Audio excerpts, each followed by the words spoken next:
안녕하세요. 안녕하세요. 원사님 잘 지내셨죠? 안녕하세요. 네, 한국이냐? 네, 한국이에요. 잘 와, 됐구나. 한국에서 접속해 주시고 멋집니다. 잠깐만요. 네. 자, 우리 기도하고 시작하도록 하겠습니다. 사랑과 은혜 하나님, 저희 이렇게 주일 아침에 주님의 말씀을 들으려고 모였습니다. 하나님 저희 가운데 은혜 주셔서 어리석고 우둔한 저희를 불쌍히 여기시고 저에게 자비를 베푸사 당신의 말씀들을 우리에게 말씀하여 주옵소서. 하나님 이 시간을 통해 주님을 조금이라도 더욱 알게 하시고 주님께 가까이 가는 또 주님 주시는 생명과 자유와 평안을 누릴 수 있는 귀한 시간으로 역사해 주옵소서. 말씀만이 드러나는 귀한 시간으로 인도하여 주옵소서. 우리 주 예수 그리스도의 이름으로 기도드렸습니다. 아멘. 네, 저희가 지금 계속해서 말씀을 해나가고 있는데 이제 6과를 거의 마무리하는 시점에 이르렀습니다. 네, 오늘은 이제 저희가 계속해서 신앙생활을 어떻게 할 것인가에 대해 나누고 있는데 오늘은 5번째 전도에 대해서 이야기를 하려고 합니다. 그러니까 신앙생활에 여러 방법들이 있는데 그게 이제 하나님 중심의 삶이었고 말씀을 묵상하는 삶, 기도하는 삶, 교제하는 삶, 그리고 전도하는 삶, 전도하는 삶에 대해서 나누려고 합니다. 우리 마가복음 16장 15절 말씀 함께 읽어보겠습니다. 시작. 너희는 온 세상에 나가서 만민에게 복음을 전파하여라. 네, 이 본문이 어떤 말씀이죠? 어떤 배경이 어떤 것입니까? 예수님이 언제 이야기를 하신 건가요? 성하기 아, 맞습니다. 네, 예수님이 부활하시고 나서 승천하시기 전에 제자들에게 사도들 제자들에게 마지막으로 하신 말씀이에요. 그래서 우리가 최후의 명령이다, 지상 명령이다 이런 이야기를 하죠. 예수님께서 마지막에 우리에게 남기신 말씀이 바로 모든 사람들에게 복음을 전하라라는 말씀이었어요. 예수님이 그 공생의 사역을 시작하면서 가장 먼저 하셨던 말씀이 뭔지 혹시 기억하십니까?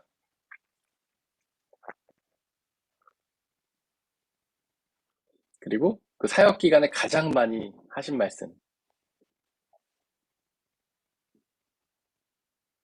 하나님 나라가 가까이 왔다.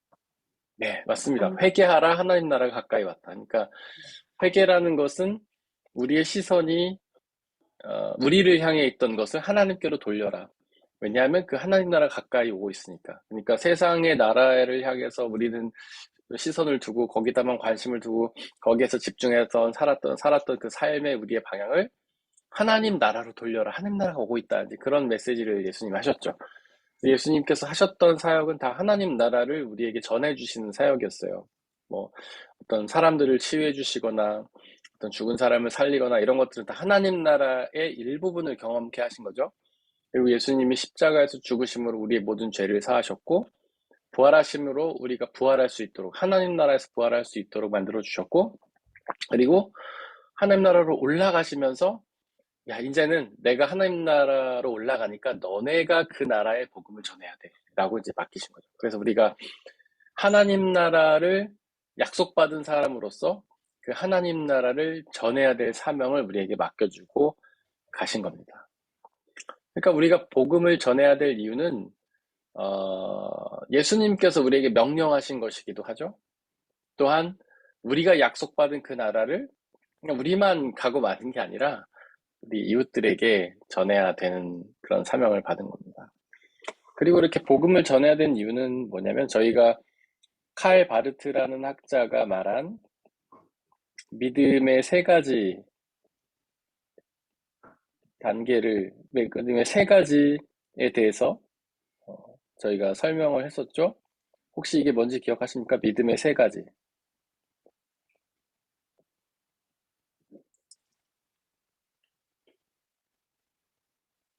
믿음은 무엇이다? 믿음은 무엇이다? 믿음은 무엇이다? 이제 바르트가 세 가지로 설명을 했죠, 믿음을. 네. 자유와 기쁨인가? 아닌가? 그건 이제 믿음의 척도 우리가 믿음이 있는지 없는지를 판단하는 기준이고, 바르트라는 학자가 믿음이 무엇인가를 세 가지로 설명했잖아요. 믿음은 무엇이다. 믿음은 무엇이다. 믿음은 무엇이다. 이거 되게 저희가 많이 한 건데. 일단 하나님을 독일어로, 네? 하나님을 아는 거. 예, 맞습니다. 믿음은 알미다. 하나님을 아는 것이다. 이 두 번째죠. 독일어로 했을 때는 에어켄트니스. 이게 두 번째입니다. 하나님 아는 거. 네. 믿음은 인식. 네, 맞아요. 인지, 그게 근데 안에 똑같은 거예요. 네. 믿음이 이게 인식이고 이게 인지죠. 네, 그다음 우리 하나자매님이 말씀하신 것처럼 믿음은 아네어케농. 그리고 고백? 고백. 네, 맞아요. 아네어케농을 한국말로 하면 뭐라고 할 수 있을까요? 어, 해운다. 네, 인정이다, 인정. 인정. 우리 권사님이 말씀하신 배운다는 알면서 배우는 것이고, 인정, 하나님을 인정하는 거죠. 여기에서 회개가 이제 이루어지는 겁니다. 하나님을 인정, 나의 주님으로 인정, 하나님으로 인정. 그전에는 하나님을 인정하지 못하니까 이제 나를 믿고 사는 거죠. 내 맘대로. 나를 인정하고 내 생각이 옳다고 생각하고 내 뜻대로 살아갔지만 이제는 하나님을 인정하니까 여기서 회개가 이루어지는 거죠. 그 다음에 하나님을 인정하게 되면 그 다음에 알려고 노력하는 거예요. 그래서 그분에 대해서 배우는 거죠. 그분에 대해서 인식하고 인지하고. 그 다음에 이제 세 번째를 아까 우리 하라자매님 말씀하신 것처럼 켄트니스. 켄트니스를 한국말로 하면 뭡니까? 켄트니스. 고백이죠. 맞습니다. 고백. 우리 루비 집사님 말씀하신 것처럼 고백. 고백은 두 가지 차원으로 이루어져요. 첫 번째로는 자기 고백이고, 두 번째로는 이웃에게 고백을 하는 거죠. 자기 고백은 뭐 하나님과의 기도라고도 할 수 있고, 뭐 간증, 자신을 향한 신의 간증이라고 할 수 있고, 이웃을 향한 고백도 간증이 되겠죠? 나의 신앙을 이웃에게 알리는 간증, 그 다음에 전도. 이게 이 세 가지가 다 믿음이라는 거예요. 우리는 믿음과 고백을 좀 분리해서 생각해 왔어요, 그동안. 야, 믿음은 믿음, 하나님을 믿는 거고, 고백은 다른 거라고 생각을 했죠. 그래서, 전도는 좀 약간 부수적인 거라고 생각을 한 거예요. 하나님을 믿는 것에 집중하고, 전도는 시간이 되면 하고 아니면 말고.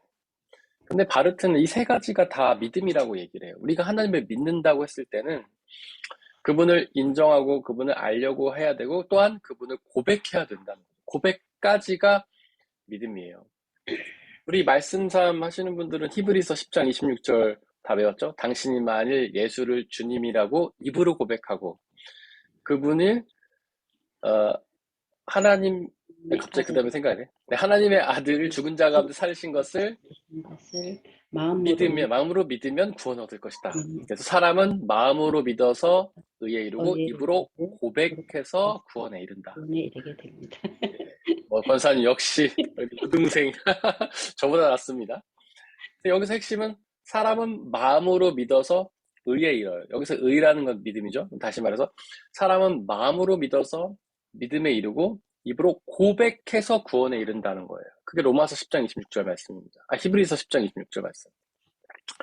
입으로 고백하는 것까지가 믿음의 완성이에요. 우리는 그동안 복음을 이제 믿고 복음을 전하는 걸 따로 구분해 왔지만 그렇지 않다는 거죠. 우리가 복음을 전하는 게 믿음이라는 거예요. 그래서 전도는 어떤 간증이나 복음을 전하는 것은 우리가 해도 되고 말아야 되는 게 아니라 믿는 사람이라면 반드시 해야 된다는 거다.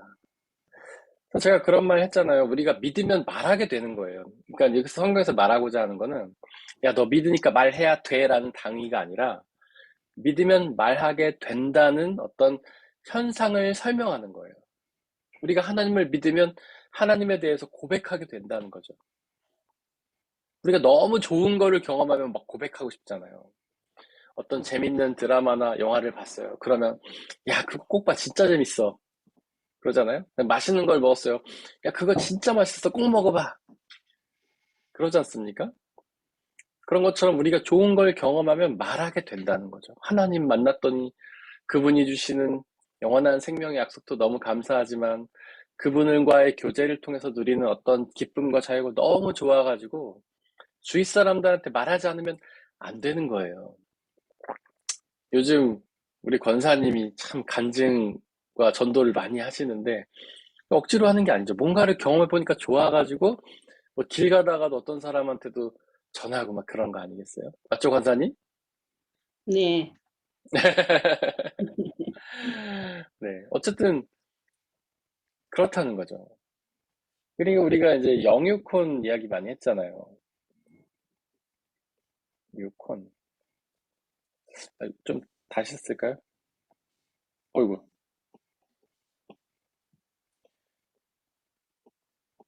6을 먼저 쓰겠습니다. 6, 0, 혼.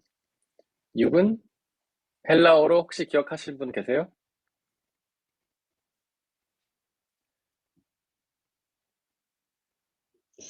사르커스? 맞습니다. 사르크스. 아, 역시 권사님. 사르크스. 이 모든 걸 통틀어서 몸이라고 하죠. 몸은 혹시 기억하세요? 음, 두 글자입니다. 시읒, 비음. 소마 네, 아닌가? 소마. 맞아요. 맞아요. 소마. 이 영육혼을, 육영혼 다 합쳐서 몸이라고 하고, 육은 사르크스. 우리의 이제 살이죠, 살. 그리고 겉으로 드러나는 모습이 다 사르크스예요. 우리의 뭐 성격이라든지, 우리의 외모, 우리 하는 행동 이런 게 다 사르크스고, 그 다음에 영은 혹시 이거 기억하십니까? 영? 세 글자입니다. 푸시케. 푸뉴마. 네, 푸뉴마. 그 다음에 호니 푸시케.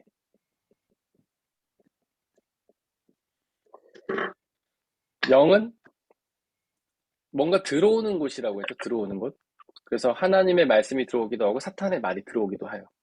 어떤 공간이요. 그래서 우리가 영혼에다 할 수 있는 것은 온오프 스위치밖에 없어요. 여는 거죠. 그래서 영에다가 우리가 온을 켜면, 영에다가 우리의 스위치를 켜면 영의 생각이 들어오고, 악한 영에다가, 그러니까 성령에다가 우리의 스위치를 열면 성령이 들어오고, 악한 영에다 우리 스위치를 열면 악한 영이 들어오는 거예요. 그래서 우리에게는 온오프 스위치만 있는 거예요. 근데 푸시캔은 뭐가 있냐면 엔터키가 있는 거죠.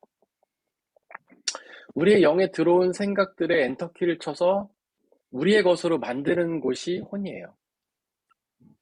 그래서 영은 마음과 생각, 혼은 뭐죠? 의지 결단. 네, 의지와 결단.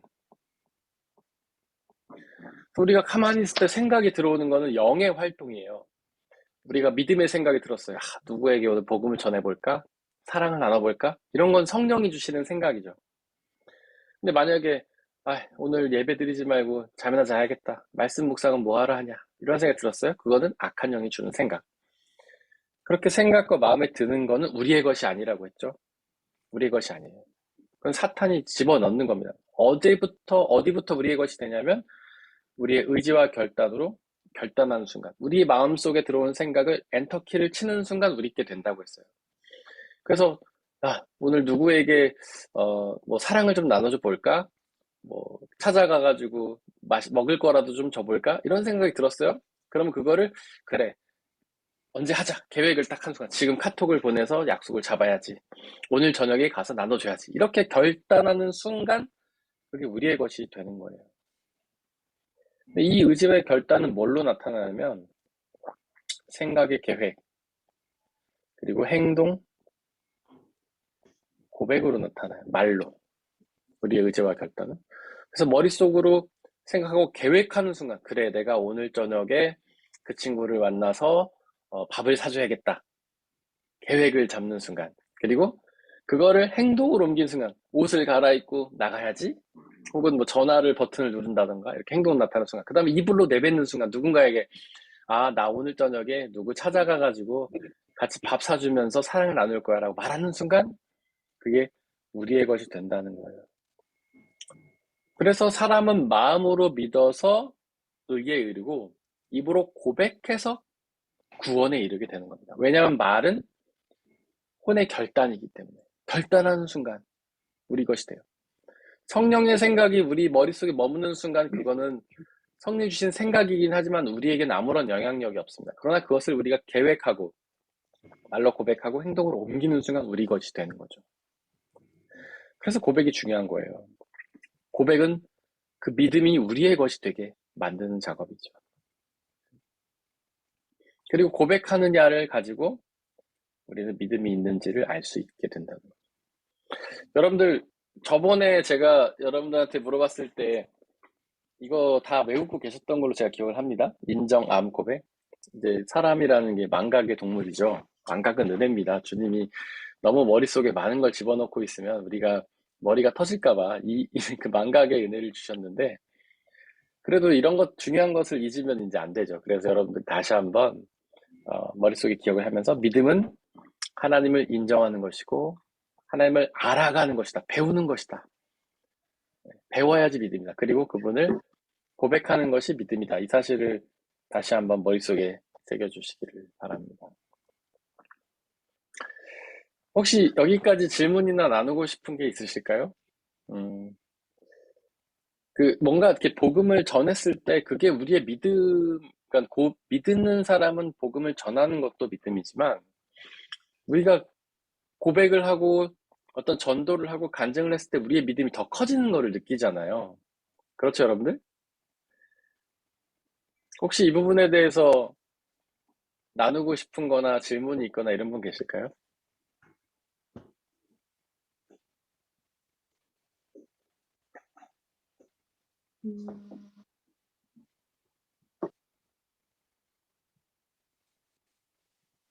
네, 없으시면 해보시기 바랍니다, 여러분들.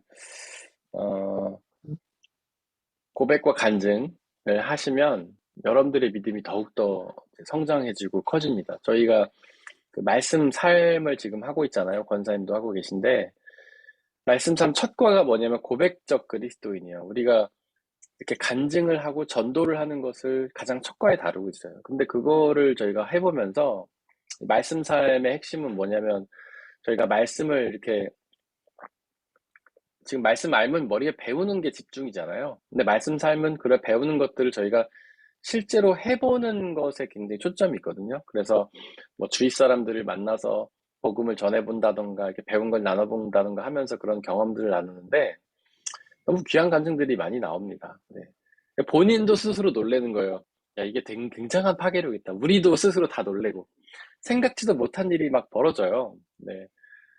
그냥 길 가다가 우리 권사님 같은 경우에는 길 가다가 어떤 한국 사람으로 보이는 청년이 있어서 한번 교회 나와요 했는데 진짜로 나오는 역사가 있고 우리가 전혀 생각지 못한 그 다음에 뭐 누군가를 만나서 어떤 복음을 전했는데 뭐 건너가지고 그 사람이 복음을 믿게 된다던가 우리가 생각지도 못한 일이 벌어지고 스스로도 굉장히 믿음이 하나님 앞에 더욱 의지하게 되고 그 사람도 하나님께 너무 놀라운 역사가 있습니다. 그래서 여러분들이 믿음을 가지고 있다면 그 믿음을 나눠보시는 일들을 많이 하셨으면 좋겠고요. 아까도 말했지만 이 고백이라는 것은 당위가 아닙니다. 억지로 하라는 뜻이 아니에요. 믿으면 고백하게 된다는 거죠.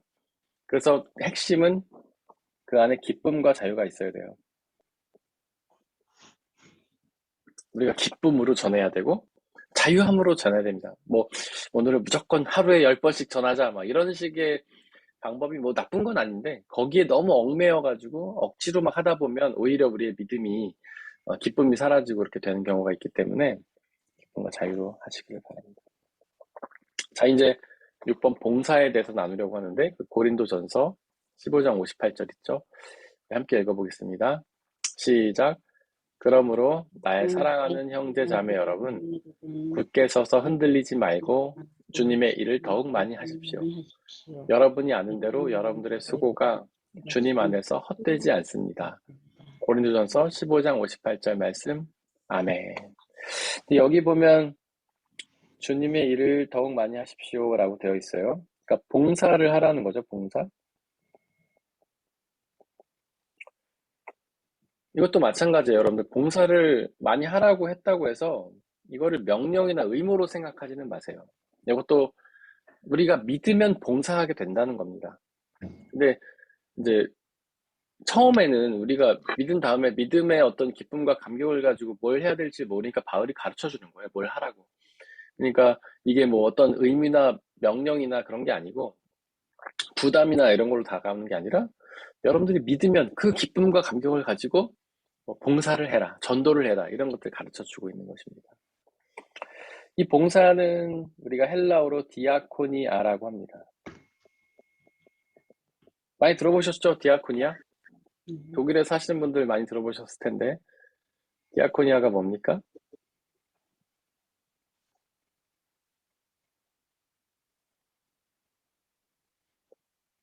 음,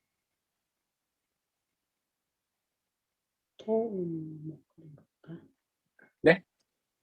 도움 뭐 그런 네, 도와주다. 봉사라는 뜻이에요. 디아코니아가 봉사라는 뜻인데 제가 여쭤본 거는 그 독일에 보면 디아코니아라는 독일에 살다 보면 디아코니아라는 이름을 많이 듣게 되잖아요. 네. 혹시 어디서 들어보셨나요? 디아코니아? 병원인가? 네, 병원에도 있고요. 뭐 길에 다니다 보면 디아코니아 붙인 차들 막 돌아다니잖아요. 혹시 못 보셨어요? 무슨 단체 아닌가요? 네. 예, 단체입니다. 단체인데 음, 뭘 하는 단체일까요? 구제. 구제. 맞아요. 자선봉사하는 단체입니다. 그러니까 독일에는 크게 이제 사회복지 단체라고 우리가 할 수 있죠. 뭐 구제도 하고 자선도 하고 그러는데 이제 뭐 여러 단체가 있겠지만 크게 두 가지가 있어요. 디아코니아와 카리타스. 이 둘 다 사회복지 단체예요. 봉사를 하고 자선을 하고. 근데 디아코니아는 개신교 단체고 카리타스는 가톨릭 단체예요. 하는 게 똑같아요. 하는 일은 거의 비슷한데 하나는 이제 개신교에서 운영한 단체고 카리타스는 가톨릭에서 운영한 단체예요. 이분들이 주로 하는 일이 이제 뭐 노인들을 돌본다던가 어려움에 빠진 사람, 아픈 사람들을 돌본다던가 뭐 장애인들을 돌본다던가 이런 일들을 합니다. 네. 근데 물론 이제 이들이 이제 제가 알기로는 어떤 재력이 있는 사람들에게는 돈을 받고 하고 좀 어려운 사람들에게는 무료 봉사하는 걸로 알고 있어요. 정확한 건 아닌데 그렇게 알고 있고 어쨌거나 이들이 하는 건 사회복지예요. 구제, 자선. 근데 교회에서 이런 단체를 운영한다는 건 교회 봉사라는 것이 원래 이런 일들을 해야 된다는 거죠. 여러분들 교회 봉사하면 어떤 것들을 떠올리세요? 보통?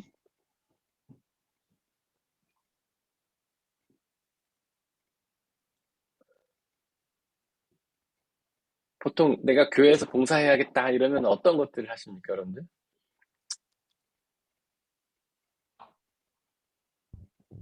안내, 성가대, 뭐 그렇죠.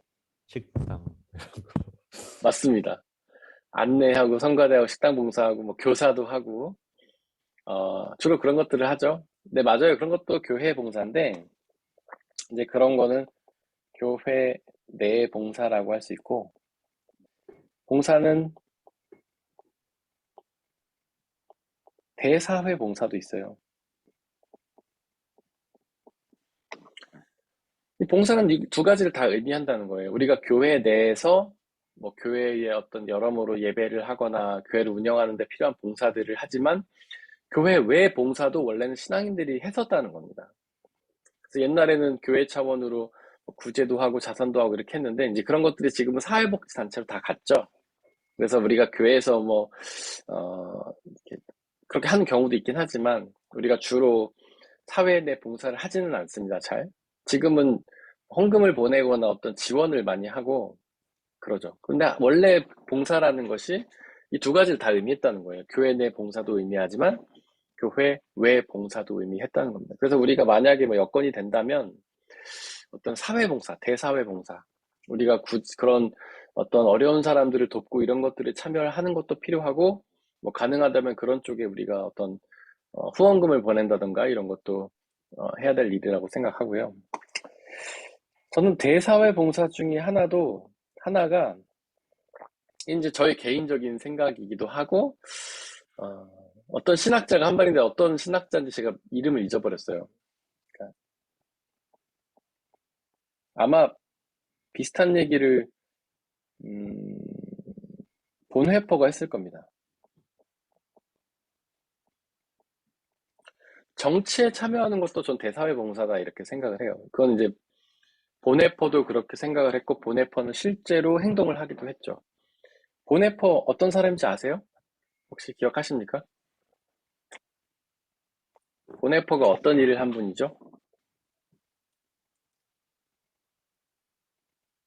반나치 운동. 아, 네, 맞아요. 반나치.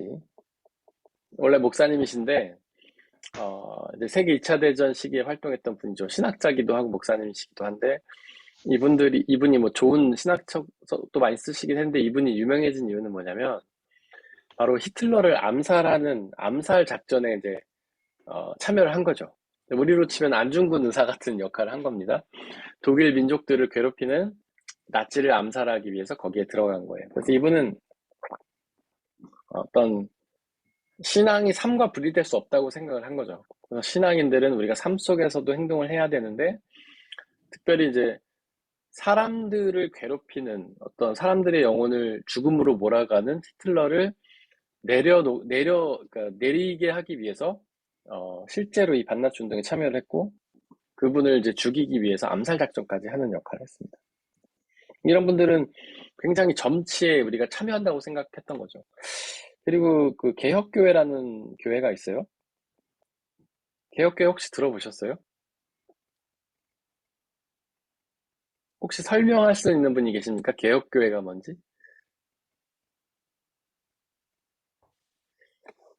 그 종교 개혁 세력 있죠? 개신교회는 이제 종교 개혁을 통해서 개신교회가 등장을 했어요. 개신교회. 종교 개혁을 가장 먼저 일으킨 사람이 누굽니까? 일으킨 사람은 사실 맞는데 성공한 사람, 가장 먼저 성공한 사람이 누굴까요? 예찬영재님 뭐라고 말씀하신 것 같은데 카메라가 꺼져 마이크가 꺼져 있습니다. 아, 제가 아는 건 루터 아니면 칼뱅밖에 예, 마틴 루터죠. 네. 마틴 루터를 통해서 어떤 교회가 등장을 합니까? 루터교회. 예, 루터교회죠. 루터교회. 그다음에 두 번째로 마틴 루터의 종교개혁에 영향을 받아서 종교개혁을 시작한 사람은 우리 예찬영재가 말하면 장깔뱅이죠. 이 장깔뱅을 통해서 세워진 교회가 개혁교회예요.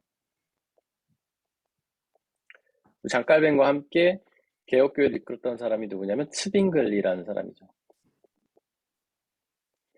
그래서 유럽의 개신교회는 크게 두 가지 흐름으로 갑니다. 루터교회와 개혁교회. 그 영국에서는 이제 국왕이 종교 개혁을 일으키죠. 사실은 이제 영국의 국왕은 찰스 1세였던가?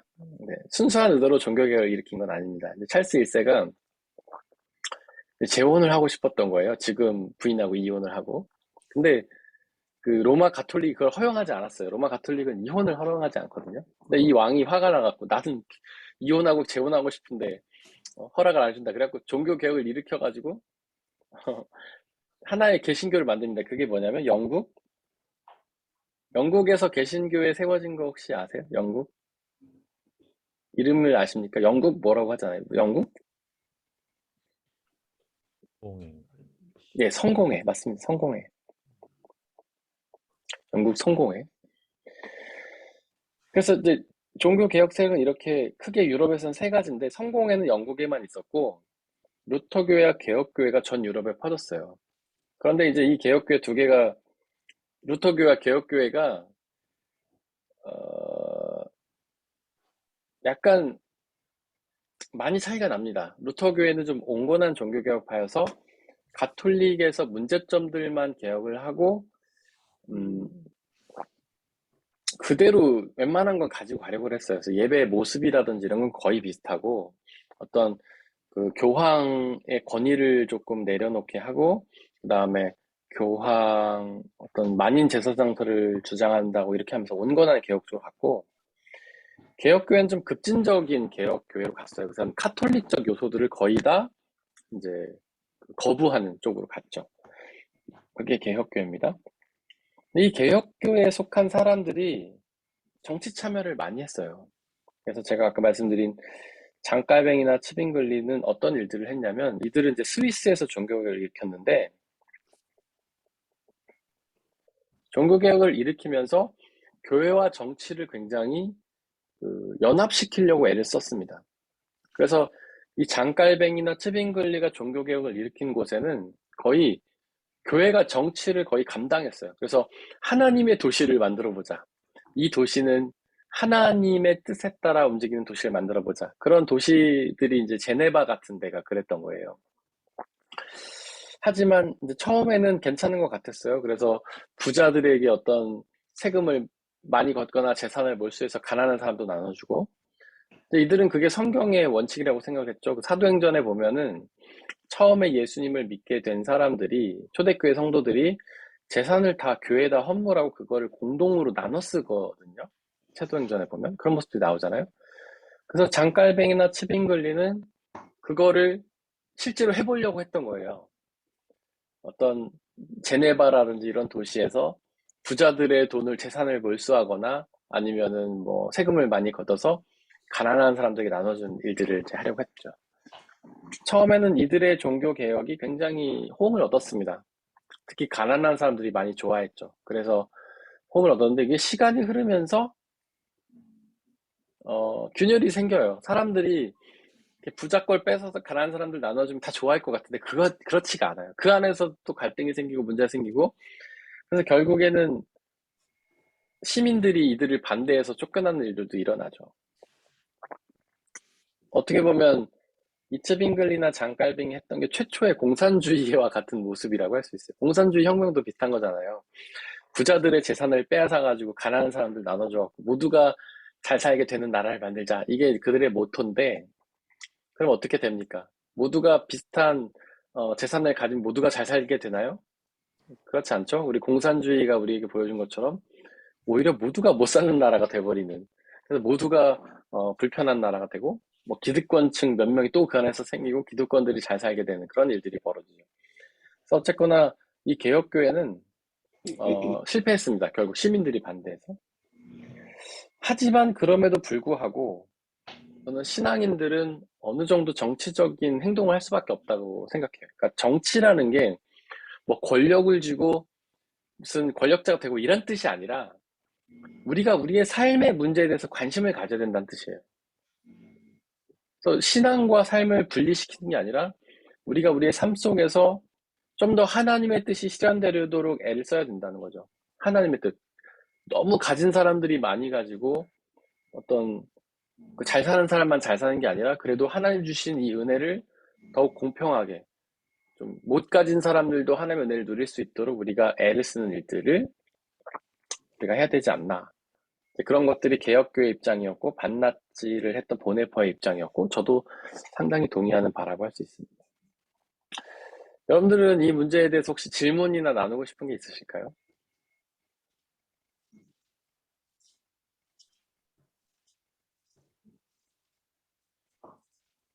어떻게 생각하세요? 신앙인들은 정치적이 되어야 한다. 저는 와, 네, 전 조금 네, 조심스러워야 된다고 생각을 많이 하는데, 네, 그 이게 조금 개인적인 사견일 수 있지만, 네. 정치가 그 종교랑 결합했을 때 되게 이상한 짬뽕의 시너지 효과를 내가지고 맞습니다.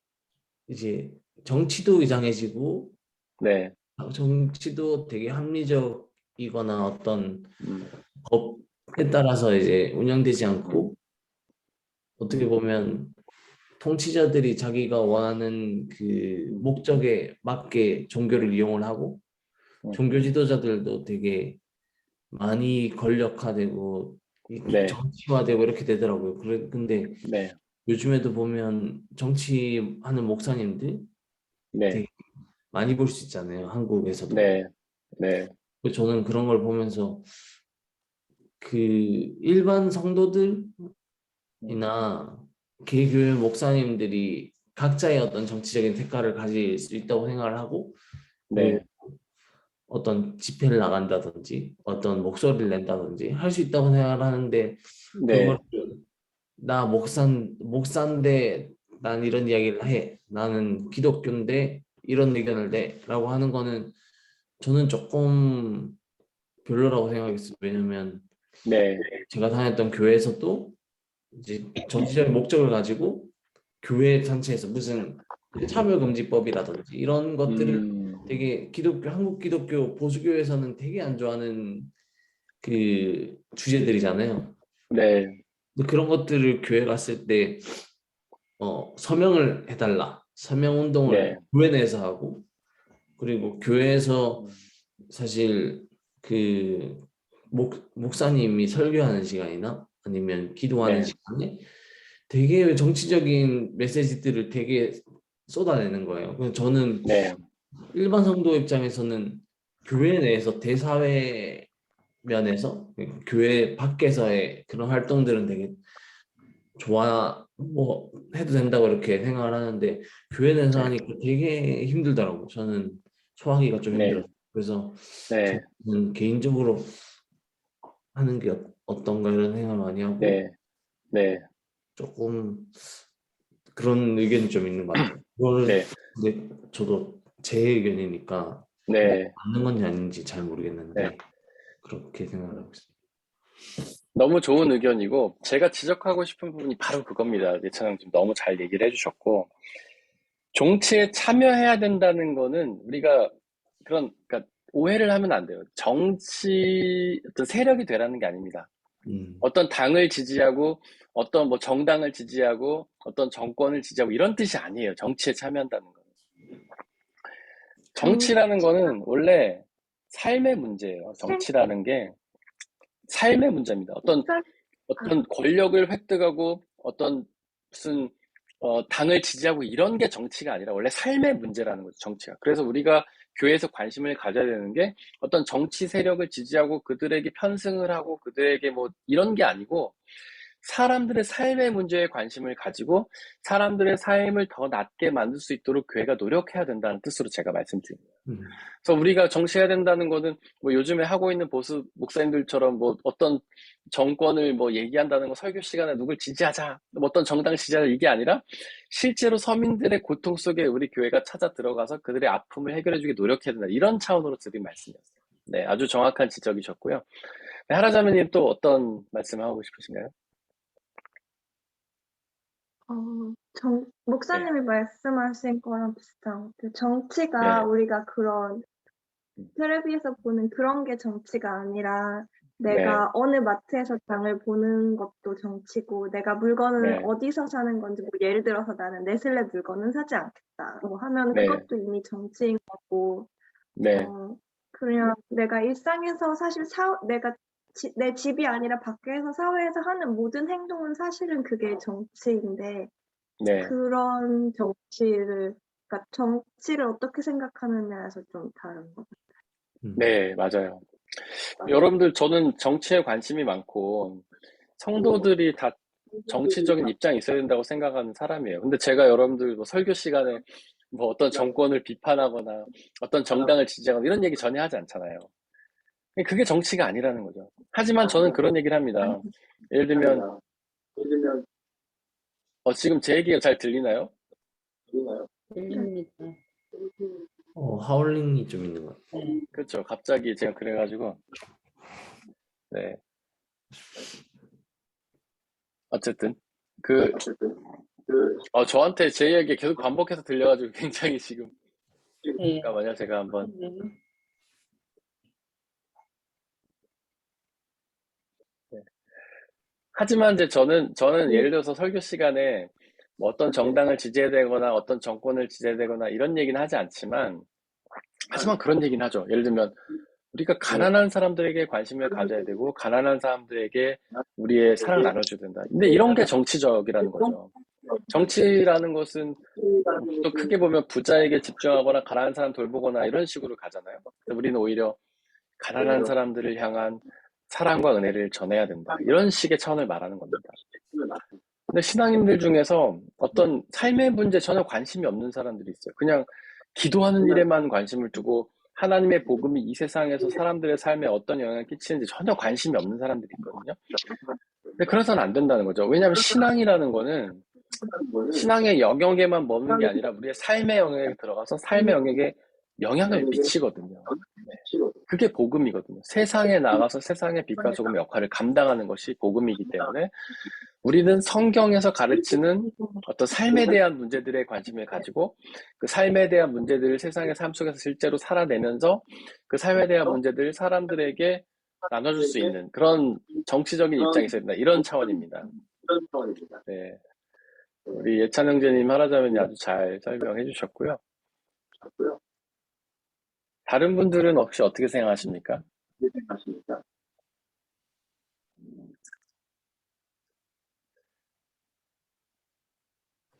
이게 지금 마이크가 계속 그러죠? 하울링이 네. 그 목사님이 이야기하고 싶고 나면 네. 하라자매님 그 채널을 통해서 목소리가 한 번 더 나오는 것 같아요. 아,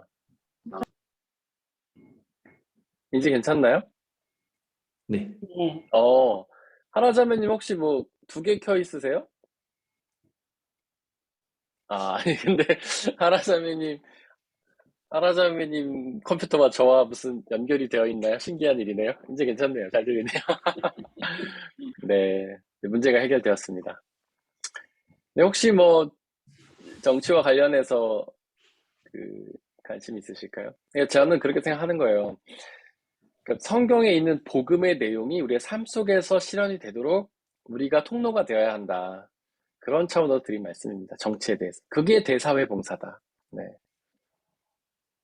혹시 뭐 더 관련해서 궁금하시거나 나누신 게 없으시면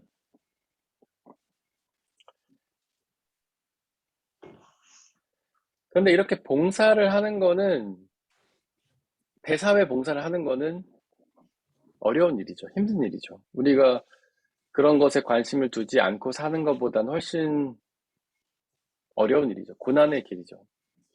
저는 이런 것들을 하라고 하신 말씀이 예수님이 나를 따르려거든 자기 십자가를 지고 따르라라는 말씀의 의미가 아닌가 싶어요. 그러니까 우리가 어떤 세상에 관심이 없이 봉사를 하지 않고 하나님의 뜻만 그냥 믿으며 살면 고난 당할 일이 없죠. 그냥 주님이 주시는 기쁨과 자유를 누리며 사는데 우리가 이런 봉사의 책임을 다하려고 할수록 우리의 삶은 이제 힘들어지는 거죠. 우리가 누군가를 도와야 되고 나눠야 되고 세상에서 하나님의 법이 실현되기를 위해 애를 써야 되고 이러면 그게 고통스러운 삶인 거예요. 근데 예수님은 그런 고난의 삶으로 우리를 부르신다는 거죠. 그게 나를 따르려거든 자기의 십자가를 지고 따르라라는 말씀의 핵심입니다. 마틴 루터는 이런 말을 했어요. 예수님의 일들을 하면 우리가 예수님의 일들을 하면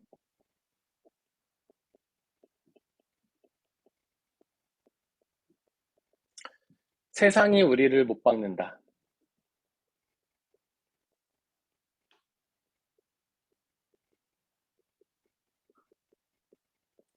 십자가에 못 박는다는 거죠. 사실 여러분들 예수님의 행동도 굉장히 정치적이었다고 볼 수 있어요. 당시의 바리새인들은 종교 세력이기도 했지만 하나의 정치 세력이기도 했거든요. 왜냐하면 당시에 이스라엘은 국가와 종교가 하나 된 사회였어요. 그래서 그들은 정치 지도자면서 곧 종교 지도자였어요. 그들이 얘기하는 것들은 하나의 정치 시스템입니다. 바리새인들이 얘기하는 거. 야, 율법을 지켜야지 구원을 얻는다. 율법은요, 아무나 지킬 수 없어요. 자격이 있는 사람만 지킬 수 있어요. 율법이라는 거. 일단 유대인이어야 하고요. 또한 좀 재산이 있어야 돼요. 율법을 지키려면. 율법이라는 건 주일 성수해야 되고, 그래서 제사를 드려야 되고, 헌금도 해야 되고, 예배도 드려야 되잖아요. 근데 교회 나와서 예배 드리려면 당시에 성전세를 받았거든요. 그러니까 돈이 없는 사람은 교회 출입을 못 해요, 아예. 돈이 없는 사람은 제사도 못 드려요. 그러니까 율법을 지켜야지 구원을 얻는다라고 했던 바리새인의 이야기는요, 굉장히 정치적인 거예요. 너네는 부자가 돼야 돼. 돈이나 권력이 있어야지 구원을 얻어. 이런 가르침이나 마찬가지고, 가난한 사람들, 어떤 장애인들, 고아나 그 다음에 이방인들을 향해서는 배제하는 계속 가르침이에요. 그들을 외면하는 거죠. 야, 너네는 아예 구원이 없으니까 구원 받을 생각도 마. 이런 말씀이나 마찬가지인 거예요.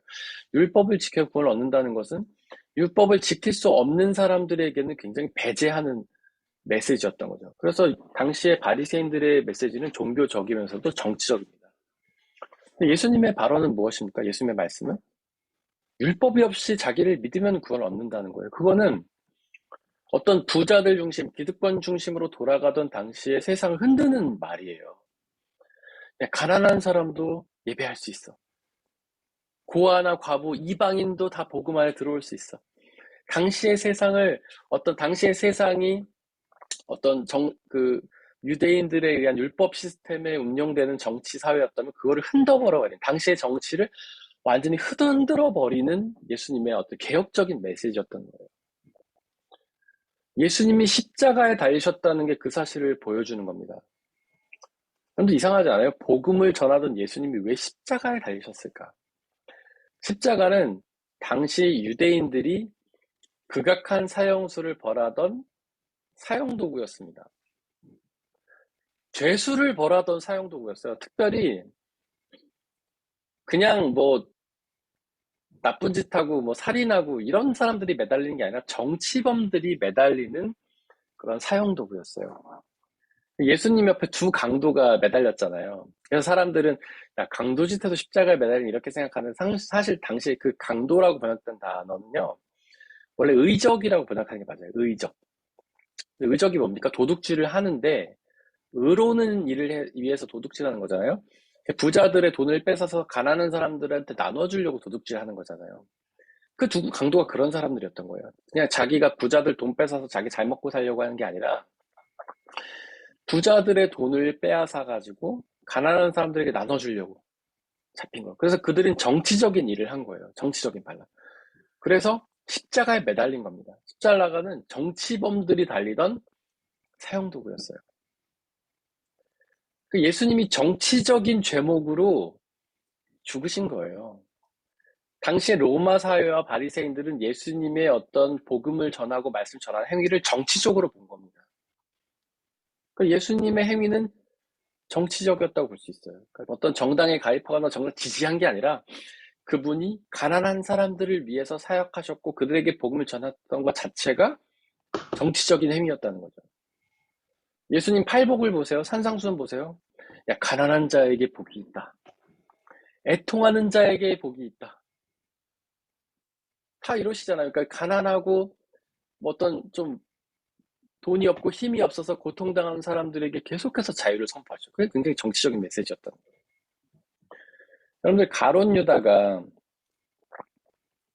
예수님을 지지하다가 배반했잖아요. 근데 가룟 유다는 사실 열심당원이라는 사람, 그 당에 속한 사람들이었어요. 열심당원.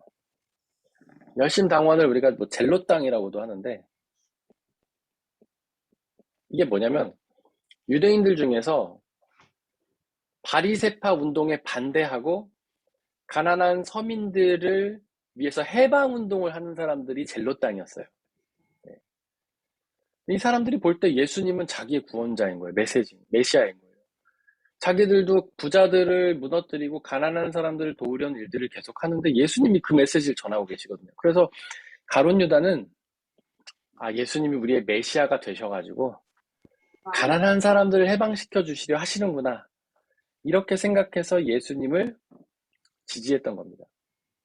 예수님이 처음에는 그렇게 하셨잖아요. 가난한 사람들에게 복음도 전하시고 그들에게 그들을 찾아가서 하시고 하다가 나중에, 그래서 이 젤롯 당원들, 이런 사람들은 예수님이 왕이 되실 거라고 기대를 했어요. 그래, 왕이 되셔야지 자기들이 생각하는 어떤 정치 제도가 그 이스라엘의 자리를 잡을 거 아니에요. 예수님이 갑자기 나는 십자가를 지고 죽으셔야겠다고 하시니까 이 가룟 유다가 황당한 거예요. 야, 자기네 당에서 저분을 왕으로 세워가지고 우리가 권력을 잡아가지고 가난한 사람들을 좀 해방시키는 운동을 해야 되지 했는데 갑자기 십자가에 죽으신다는 거니까 황당한 거예요. 그래서 예수님을 배반한 겁니다. 철저히 예수님의 행동들은 정치적이셨고 정치적으로 해석되었고 결국 정치적인 이유로 죽음을 당하셨다는 거죠. 제가 그래서 드리고 싶은 말씀은 우리 그리스도인들도 예수님과 같아야 된다는 거예요. 우리가 그냥 신앙의 영역에 머무는 게 아니라 삶의 영역으로 나가야 된다는 거죠. 바로 그 안에서 복음을 전하고 복음이 전하는 가르침, 어떤 가난한 자들과 부족한 사람들에게 그 하나님의 자유를, 하나님 나라의 자유를 전하는 일을 우리가 해야 된다는 거죠. 다시 한번 말씀드리지만 정치의 당원이 되라거나 어떤 권력을 지지하고 당을 지지하라는 뜻이 아니라 어떤 복음이 삶 속에서 실행이 될 수 있도록 우리는 이제 노력하는 일들을 해야 된다. 그것이 예수님이 하셨던 일이다. 그게 바로 예수님이 지셨던 십자가고 그것이 우리가 세상 가운데에서 예수님이 일들을 하게 되면 지는 십자가다. 루터가 말한 것처럼 그런 일을 하고 이야기를 제가 하는 겁니다.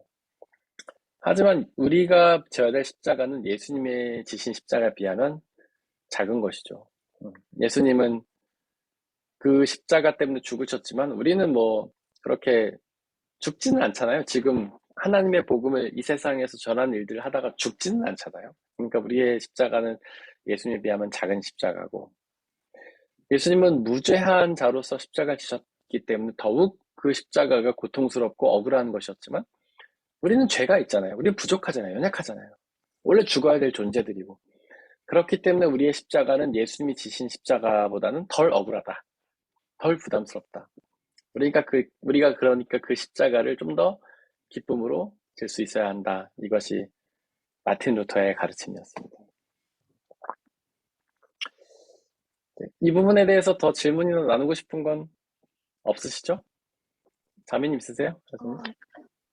생각난 게 있는데 제 네, 친구 중에서 그 뭐 물건을 사거나 예를 네, 들어서 핸드폰을 산다고 하면은 네, 저희는 그냥 보통 애플, 삼성 뭐 이런 걸로 사잖아요. 근데 걔는 네. 페어폰이라고 부품 아, 하나하나 아프리카 삭제한 게 아니라 리사이클링한 거라든지 뭐 그런 거로 사더라고요.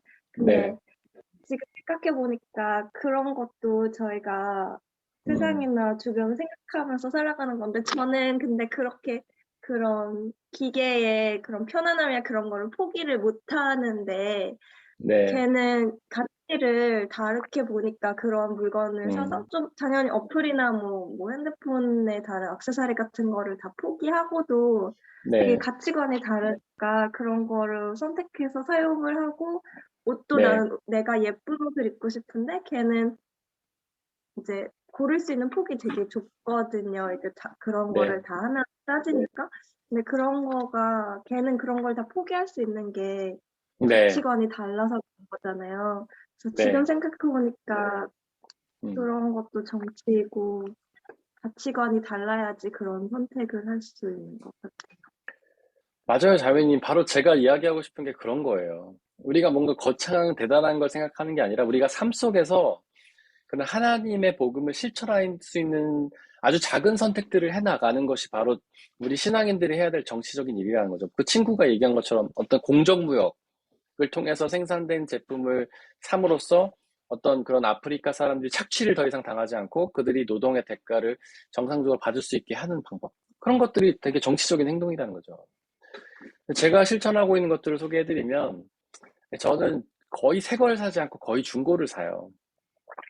왜냐하면 어떤 그런 새 것들을 사고 이런 것들이 자본주의 시스템을 되게 강화시키는 방법으로 나가고 부자들을 더욱 배부르게 하고 가난한 사람들 어렵게 생각한다고 생각하고 또 그렇게 계속해서 물건들이 만들어지면 어떤 환경이나 자연에도 무리가 되고 근데 이제 중고라는 거는 누군가 사더 이제 자기한테 쓸모 없어진 물건이잖아요. 그런 것들을 사서 쓰면 어떤 새로운 물건이 만들어지면서 들어가는 어떤 그 자원이라든가 이런 것도 아낄 수가 있고 또 그것이 버려짐으로 인해서 들여지는 어떤 쓰레기 비용 처리도 우리가 아낄 수가 있고.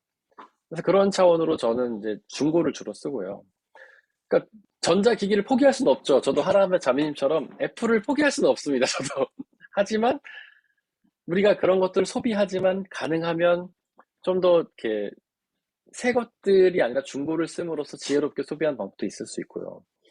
마찬가지 자동차를 우리가 안 탈 수는 없잖아요. 차는 타야 되잖아요. 현대에 의해서는 현대의 삶에서 우리는 그런 것들이 필요할 수밖에 없어요. 하지만 좀 더 지혜롭게 쓸 수 있죠. 그래서 차도 중고차로 사고, 그리고 저는 차 고속도로 달 때 120km 이상을 달리진 않아요. 근데 그 이유가 뭐냐면 120km까지가 CO2를 만들어내는 이제 가장 최소화해서 만들어낸다고 하더라고요, 차가. 근데 120이 넘으면 그 CO2를 굉장히 많이 만들어낸대요, 차가. 그러니까 120km만 딱 달림으로 인해서 우리는 어쩔 수 없이 차는 타지만 CO2를 줄임으로 인해서 환경도 좀 보호하고 그다음에 에너지도 좀 절약하고 이런 식의 우리가 삶에서 실천할 수 있는 일을 해나가는 것이 바로 그리스도인으로서 정치 참여하는 거다라고 생각해요. 저는 뭐 가난한 사람들을 돕는 것도 하나님의 뜻이지만 어떤 이 온 우주 만물, 하나님이 창조하신 만물을 잘 운영해 나가는 것도 우리 그리스도인 책임이잖아요. 그래서 어떤 공기나 자연재해를 조금 만듦으로 인해서 우리가 자연을 보호하고, 그리고 지나치게 어떤 자원이나 이런 것들을 소비하는 것들을 줄임으로 인해서 자원을 보호, 이런 것도 정치적인 참여라고 저는 생각을 하고요. 여러분들은 어떠세요? 우리 권사님은 지금 전기차 타시는데 전기차 이런 것도 정말 굉장히 환경을 보호하는 일이죠. 그런 것들이 바로 저는 예수 그리스도를 믿고 하나님을 사랑하는 사람이 할 수 있는 정치적인 일이라고 생각해요. 물론 저도 전기차를 타고 싶지만 아직은 전기차가 저에겐 너무 부담스러운 가격이라 실천은 못하고 최소한 이제 어쩔 수 없이 벤진차를 타면서도 그렇게 CO2를 최소한으로 만들어내는 방법을 통해서 실천할 수 있다는 거죠. 어떠세요? 여러분들이 지금 생각할 때 여러분들이 실제 실천을 하고 있고 실천을 할 수 있는 그리스도인으로서의 어떤 정치적인 삶이 어떤 게 있을까요? 한번 나눠보는 것도 재밌을 것 같아요.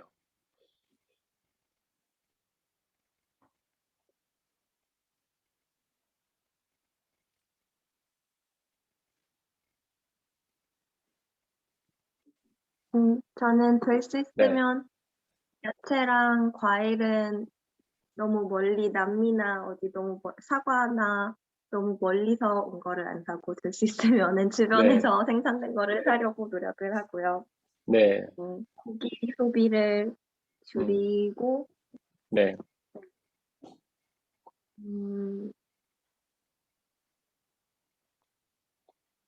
네, 저도 이제부터 달리지 않게 노력할게요. 120km까지. 우리 하라자매님 질주의 여인이신데. 아니, 그것도 되게 좋은, 아까 그 고기 얘기하셨는데, 그러니까 뭐 어디서 대량 생산한 걸 사지 않고 주변에 있는 걸 사는 것도 되게 좋은 일인 것 같아요. 왜냐면 어떤 대기업이 큰 시스템을 이용해서 만들어낸 것들을 사는 것들은 이제 그런 어떤 자본주의 체제도 있겠지만 어떤 그 안에서 착취도 일어나고 그렇지만 주변에 있는 농가들을 위해서 물건을 사면은 어떤 서민들을 위해서 우리가 그걸 하면서도 그러니까 소비를 하면서도 좋은 일인 것 같고 전 되게 좋은 일인 것 같습니다. 그러니까 저도 서민들을 위한 소비, 주변의 어떤 작은 상인들을 위한 소비도 굉장히 정치적으로 우리가 하나님의 뜻을 행할 수 있는 좋은 일이라고 생각하고요. 저는 가능하면 마트에서 만드는 제품을 많이 사요. 예를 들면 카플란트면 카플란트에서 만드는 거고, 레베에는 야하 물건 이런 거 있잖아요. 근데 그런 것들은 좀 더 저렴하잖아요. 또 광고나 이런 것들을 줄이고, 뭐 그런 것도 있을 수 있고, 야채나 이런 것들은 뭐 사과나 이런 것들은 가까운데 그냥 이렇게 과수원 같은 데서, 독일은 그런 거 많잖아요. 근데 거기서 파는 거 사기도 하고, 그런 것도 굉장히 좋은 행동인 것 같습니다. 다른 분들은 또 어떻게 생각하세요?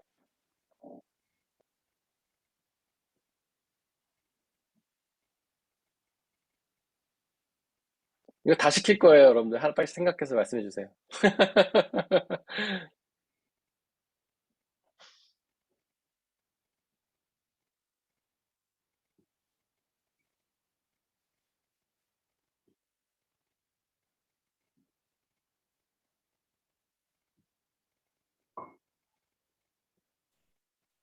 뭐 너무 특별한 게 아니라 것 같아가지고 예, 그리고 뭐 신앙적으로 연결된 건지도 잘 모르겠어서 그렇긴 한데 네, 네, 저도 조금 쓰레기 이렇게 환경 문제에 좀 예민해가지고 네, 그 그래서 분리수거 같은 거 제대로 네, 하려고 네, 네, 생각하고 네, 그다음에 좀 특히 전기 같은 거가 이렇게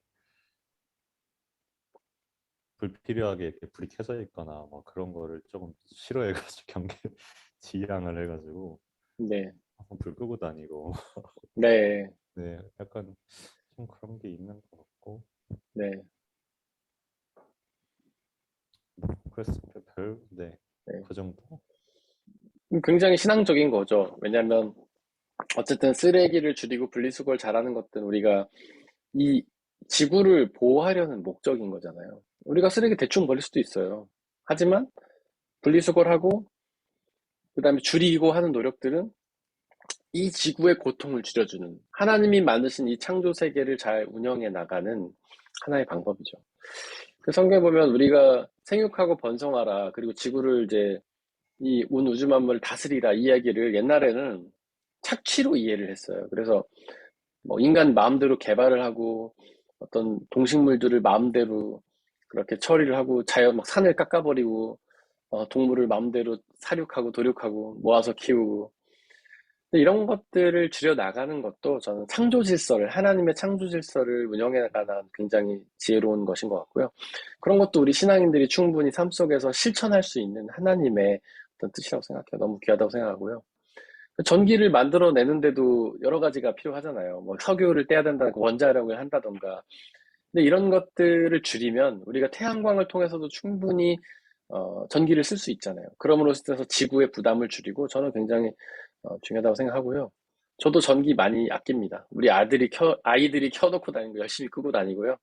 옛날엔 잔소리했는데 이제는 귀찮아 잔소리 안 하고 제가 끄고 다닙니다. 근데 그런 것들이 우리가 삶 속에서 실천할 수 있는 그런 것 같고 전기 코드도 열심히 뽑고 다녀요. 뭐 세탁기 해놓고 꽂아져 있으면 가서 뽑고 밥솥 해놓고 꽂아 있으면 뽑고 이런 것들이 뭐 단지 돈을 아끼려는 차원이라기보다는 어떤 전기를 만들어냄으로 인해서 지구에게 가해지는 그런 부담들을 줄여 나가는 작은 이제 행동이라고 할 수 있죠. 바로 그런 게 우리 신앙인들이 삶 속에서 실천할 수 있는 정치적인 삶이라고 저는 생각합니다. 또 다른 분들 어떤 게 있을까요? 우리 권사님 아이디어 많으실 것 같은데. 생각이 안 나는데. 음, 보통 일반적인 거 전기도 네, 아끼고, 네, 저는 이제 화초를 키울 때 이제 그 네, 비료를 가능하면 네, 화학적인 걸 안 하려고 뭐 네, 이제 물론 뭐 식초도 화학적으로 만들어진 거지만 이제 음, 뭐 이렇게 벌레를 죽인다든지 이럴 때 식초를 타서 이제 사용해 보기도 하고, 네, 예, 뭐 그런 거 하고, 네, 뭐 모르겠어요. 봉사, 네, 몽실이 되거든요. 동네가 지저분해져 있는 거 보면 맞아요. 듣고, 네, 그거 너무 귀한 일이죠, 권사님. 예, 뭐 그런 게 이제 우리 나이에는 좀 몸에 네, 배어 있어서 음, 많이 하려고 하는데 나 혼자 사는 게 아니고 이러니까 그게 아까 네, 애들 키워나오면 목사님 자꾸 끄듯이 네, 저도 애들 키워나오면 끄고 네, 뭐 그렇게 하고 있습니다. 네. 맞습니다. 우리가 삶 속에서 별것 아닌 것 같은 그런 일들을 실천함으로써, 이 지구가 하나님의 창조 질서대로 운영이 되는 겁니다. 요즘에 이제 기후 위기에 대해서 책들 되게 많이 나오잖아요. 근데 최근에 이제 보면 저희가 몇 년 안에 지구의 온도를 뭐 1도인가 낮추지 않으면 위기가 올 거다라고 얘기를 하잖아요. 근데 그런 걸 낮추는 시도는요, 우리 개개인이 하는 거예요. 개개인이. 개개인이 쓰레기 줄이고 CO2 적게 만들어내고 어떤 고기를 줄이면서 여러분들 그 CO2 만들어내는 거가 그 돼지나 소 사육할 때 진짜 많이 만들어내는데 그게 거의 공장 수준의 그런 게 나온대요. 그래서 우리가 고기를 줄이는 것만으로도 이 지구를 시원하게 만들 수 있습니다. 예를 들면 그런 작은 노력들, 쓰레기 분리수거, 뭐 전기 끄고, 고기 줄이고, 이런 것만 해도 우리는 충분히 하나님의 창조 질서에 보탬이 될 수 있어요. 그게 큰 게 아니에요. 작은 노력들. 뭐 얼마 전에 보니까 미세 플라스틱 문제 굉장히 심각하잖아요. 그게 바다에 녹아가지고 바다에 있는 물고기들이 다 먹고 그걸 사람이 먹고 그러는데 그 주원인이 뭐 여러 가지가 있지만 그 비닐봉투 그게 제일 주원인인데 그게 뭐 버려진 게 1초에 몇십만 장인가 뭐 엄청난 숫자가 버려지더라고요. 예를 들면 저희가 그런 것만 좀 줄여도 우리 모두가 우리 그리스도인들이 이 세상에는 그리스도인들이 힘을 합하면 좀 더 이 세상을 하나님이 기뻐하시는 하나님께서 처음에 창조하신 창조 질서대로 갈 수 있지 않을까 싶습니다. 우리 예찬 형제님 아까 뭔가 말씀하시려고 했던 것 같은데 어떤 게 있을까요? 제 차례인가 싶어가지고 해야 되나 네. 겹쳐가지고 네. 저는 뭐 환경에도 신경을 좀 쓰는 편이긴 한데 저는 일단 기본적으로 정치적인 어떤 그런 것들을 좀 많이 접의하는 편인 것 같아요. 많이 네. 접하고 듣고 여러 가지 이야기를 좀 들으려고 정치적으로 정치에 관심이 좀 많아가지고 네. 그렇게 하는 편인 것 같고 또 삶에서 보면 군복무할 때 이제 제가 거의 맞선임이 됐을 때 위에 딱 선임은 저보다 나이가 어린데 저는 상근 근무를 했으니까 사무실 네. 내에서는 거의 그래도 말발이 있을 수 있는 위치가 됐을 때 저는 좀 제 정치적인 어떤 가치관의 생각이 있었어가지고 네. 공동의 일들 음. 공동의 일들이 많이 그거는 사실 계급 사회랑은 크게 상관없는 것 같은데 이등병이나 뭐 이런 일병이나 이렇게 말단 병사들이 되게 같이 밥을 먹으면 다 치우고 그리고 뭐 쓰레기를 버린다든지 하기 싫은 일들을 되게 다 그런 식으로 몰아서 하고 이제 선임들은 점점 일을 안 하게 되고 이런 식으로 돼서 제가 선임이 됐을 때는 가위바위보를 하자 가위바위보를 아, 진 사람이 하도록 하자 해가지고 네. 전원 참여를 했었거든요. 그래서 저는 오, 이런 게 좀 됐으면 좋겠다 싶어가지고 네. 이야기를 했었고 했는데 아마 제 밑에 후임이 그 축구부여가지고 네.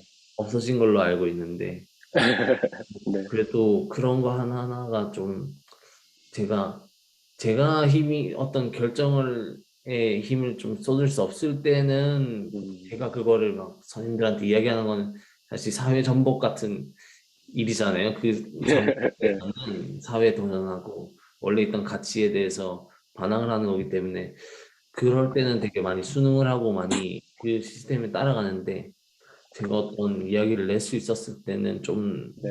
편하게 좀 유지되도록 이제 의사결정을 하려고 노력하는 편인 것 같아요. 그런 것도 네. 어느 정도는 정치적인 음, 그런 일이 아닌가라는 생각을 많이 하게 되는 것 같아요. 네. 맞습니다. 그 너무 이제, 저는 귀한 정치적인 행동, 예수 그리스도의 뜻을 전하는 귀한 일이었다고 생각하고요. 어쨌거나, 어, 군대에서 사람들이 자기가 그러니까 자기가 후임일 때는, 쫄딱울 때는, 아, 진짜 이거 힘들다. 내가 선임이 되면은 잘해야지. 후임들도 잘 챙겨야지 하다가도 그동안 겪은 게 억울해서 선임이 되면은 또 똑같이 하잖아요. 아, 나도 당했는데, 이러면서. 근데 자기가 선임이 되었을 때 그 모든 것을 겪고 자기는 그 어떤 세상을 바꾸기 위해서 어떤 모든 사람들의 인권이 동등하게 존중되는 그런 군대를 만들기 위해서 그동안 자기가 모진 고통을 당했지만 그걸 내려놓고 모두에게 권한을 나눠주는 너무 귀한 일이죠. 그런 일들 통해서 전 세상이 변화된다고 보고요. 뭐 비록 그 다시 다른 후임에 비해서 옛날로 돌아갔지만 그 사이에 예찬 형제와 함께 그 군 생활했던 사람들에게는 많은 걸 느꼈을 거예요. 아, 저 고참은 진짜 인권을 사랑하고 민주주의를 실천하는 고참이구나 생각을 했을 것이고 뭐 그중에 예찬 형제 신앙을 알던 분이 계셨다면 정말 저분은 신앙이다라고 생각했을 거고 저는 그 귀한 일이라고 생각합니다. 그런 것이 저는 그런 작은 노력들이 바로 그리스도인이 이제 정치에 참여하는 일이라고 생각해요. 그 다음에 제가 정치적인 게 어떤 삶의 문제라고도 얘기를 했고, 우리가 삶 속에서 작은 일을 실천하는 것이 정치다라고도 얘기했지만, 실제로 정말 정치에도 우리는 참여를 하긴 해야 된다고 저는 생각합니다. 그래서 우리가 어떤 정당을 지지하거나 어떤 투표의 시간이 있을 때 투표를 해야 된다고 생각해요. 근데 그게 단지 누가 마음에 들어서 이게 아니라 어떤 분이 과연 그나마 성경적인 가치들을 실천하려고 하는지. 정치는 크게 부자를 위해서 가는 정당이 있고 서민들의 복지를 위해서 가는 정당이 있고 전 그렇다고 요즘 보이거든요. 과연 무엇이 신앙적인가? 잘 사는 사람들이 더욱 잘 사는 세상을 만드는 게 신앙적인지, 아니면 가지지 못한 자들도 똑같이 누리며 사는 세상을 만드는 것이 신앙적인지, 저는 그런 것들을 봐서 그런 것들을 기치로 내세우는 당이나 뭐 대선 후보가 있다면 그들을 지지하는 것도 그리스도인으로서 할 일이라고 생각해요. 이제 얼마 안 있으면 내년 3월에 대선이 있잖아요. 1월 달까지 우리 해외 부재자 투표 신청하고 그래야 우리 투표할 수 있잖아요. 그런 거에 참여하는 것들. 저는 아내랑 같이 그 부재자 신고했거든요. 그다음에 저는 3월에 투표를 할 것이고, 이제껏 제가 독일에 사는 12년 동안 저는 다 했어요, 선거. 대선도 다 했고, 코로나 때문에 못한 그거 빼고는 대선 총선 다 했어요, 제가 그 유학생 때는 그게 부담되는 일이었어요. 풋풋까지 기차 타고 가야 되고, 그 비용도 만만치 않고. 하지만 우리는 어려운 시절이었지만 했어요. 왜냐하면 그게 저는 그리스도인으로서 우리가 할 수 있는 일이라고 생각했거든요. 그래서 제가 생각하는 또 신앙적인 가치와 그래도 비슷한 것들을 뭐 단순히 기독교를 지지하는 당 이게 아니라 신앙적인 가치들을 실행하는 당, 가난한 서민들을 위해서 노력하는 당, 그 당을 내가 지지한다. 내가 그 당을 위해서 투표를 한다. 그런 것도 저는 정치적인 일이라고 생각해요. 그 예찬 형제님 하신 일들이 귀한 일이라고 생각하고요. 혹시 루비 집사님도 좀 나눠주실 것들이 있을까요?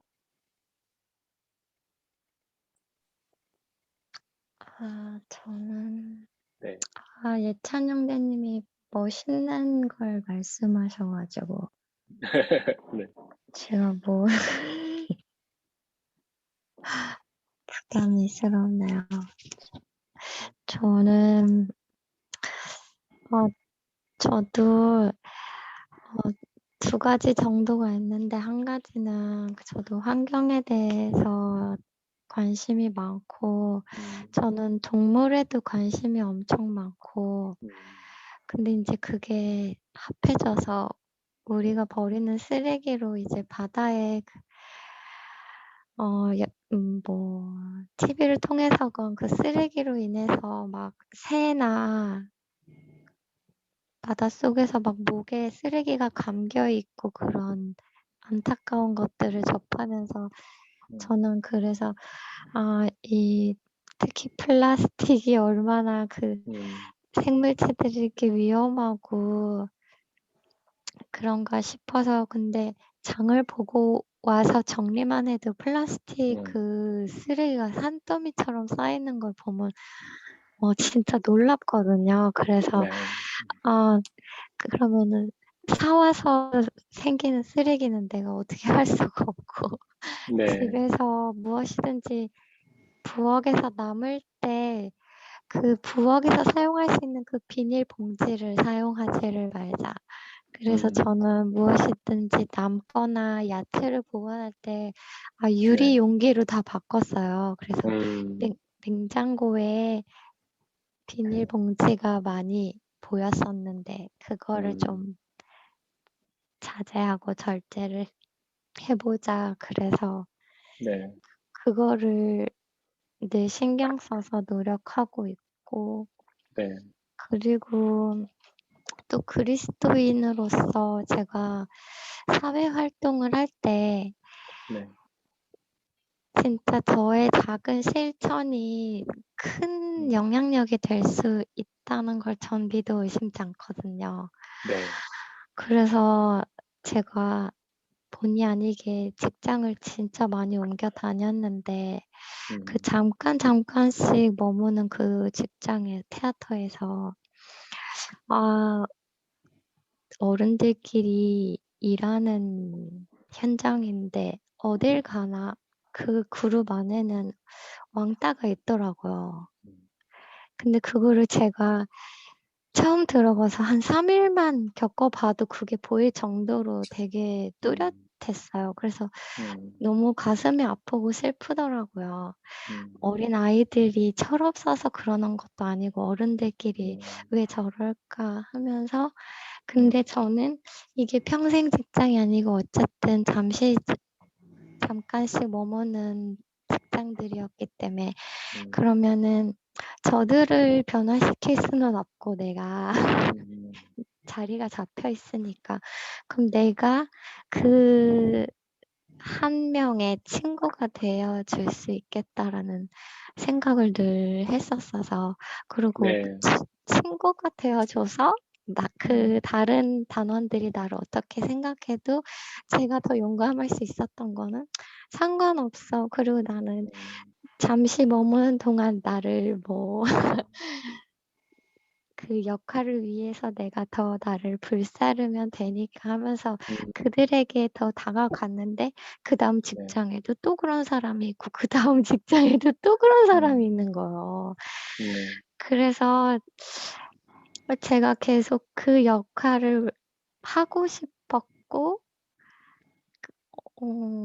저도 어디서 나왔는지 모르겠지만 그런 용기도 저에게 하나님이 매번 주신 것 같고 네.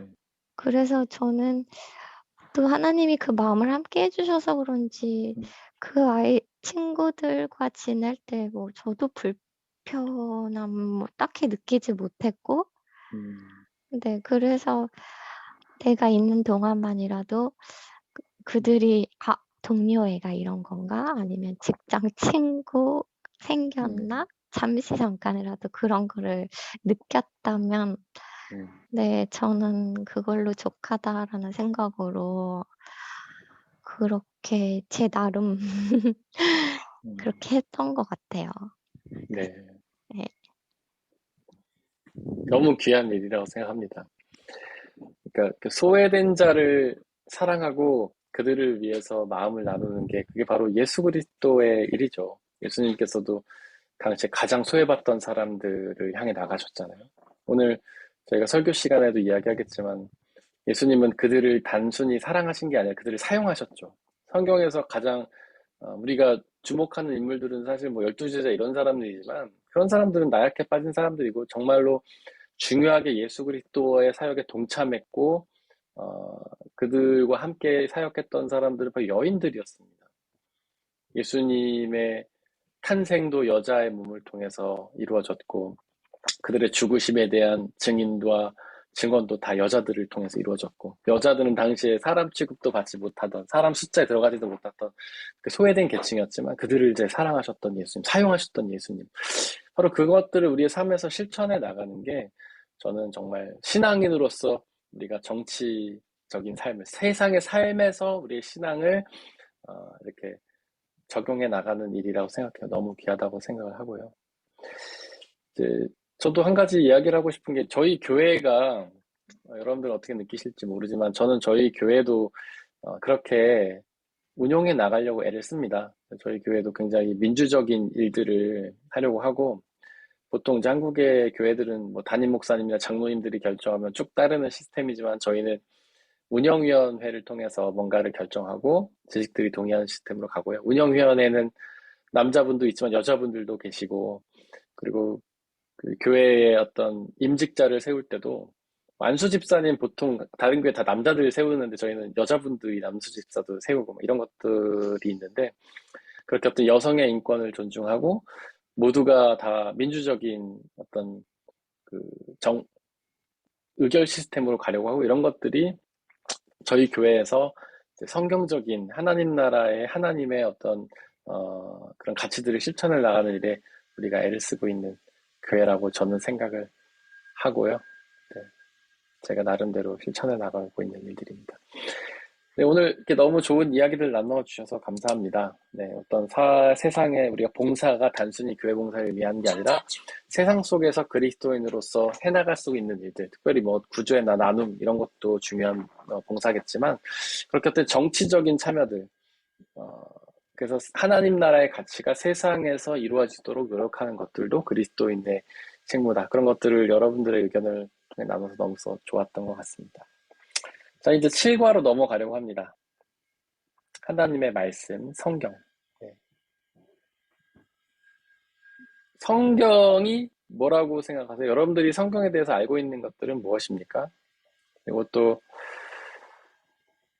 뭐 간단하게라도 한 번씩 돌아가면서 이야기를 좀 나눴으면 좋겠는데, 권사님부터 한번 여쭐까요? 권사님, 성경이 뭐라고 생각하세요? 하나님의 말씀. 네, 성경 하나님의 말씀이죠. 그리고 다른 분들 어떻게 생각하세요? 하나님의 말씀.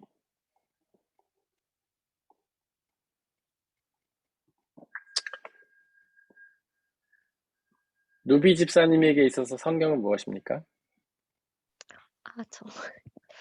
저도 당연히 하나님 네, 말씀이라고 생각하기 때문에 저 네, 개인적으로는 네. 그냥 성경은 저에게 교과서 같은 아, 교과서. 네, 모든 답과 모든 열쇠가 거기 네, 있기 때문에 네. 아, 너무 좋은 표현입니다. 문석근 집사님은 어떻게 생각하세요? 성경이 무엇입니까? 집사님에게 있어서.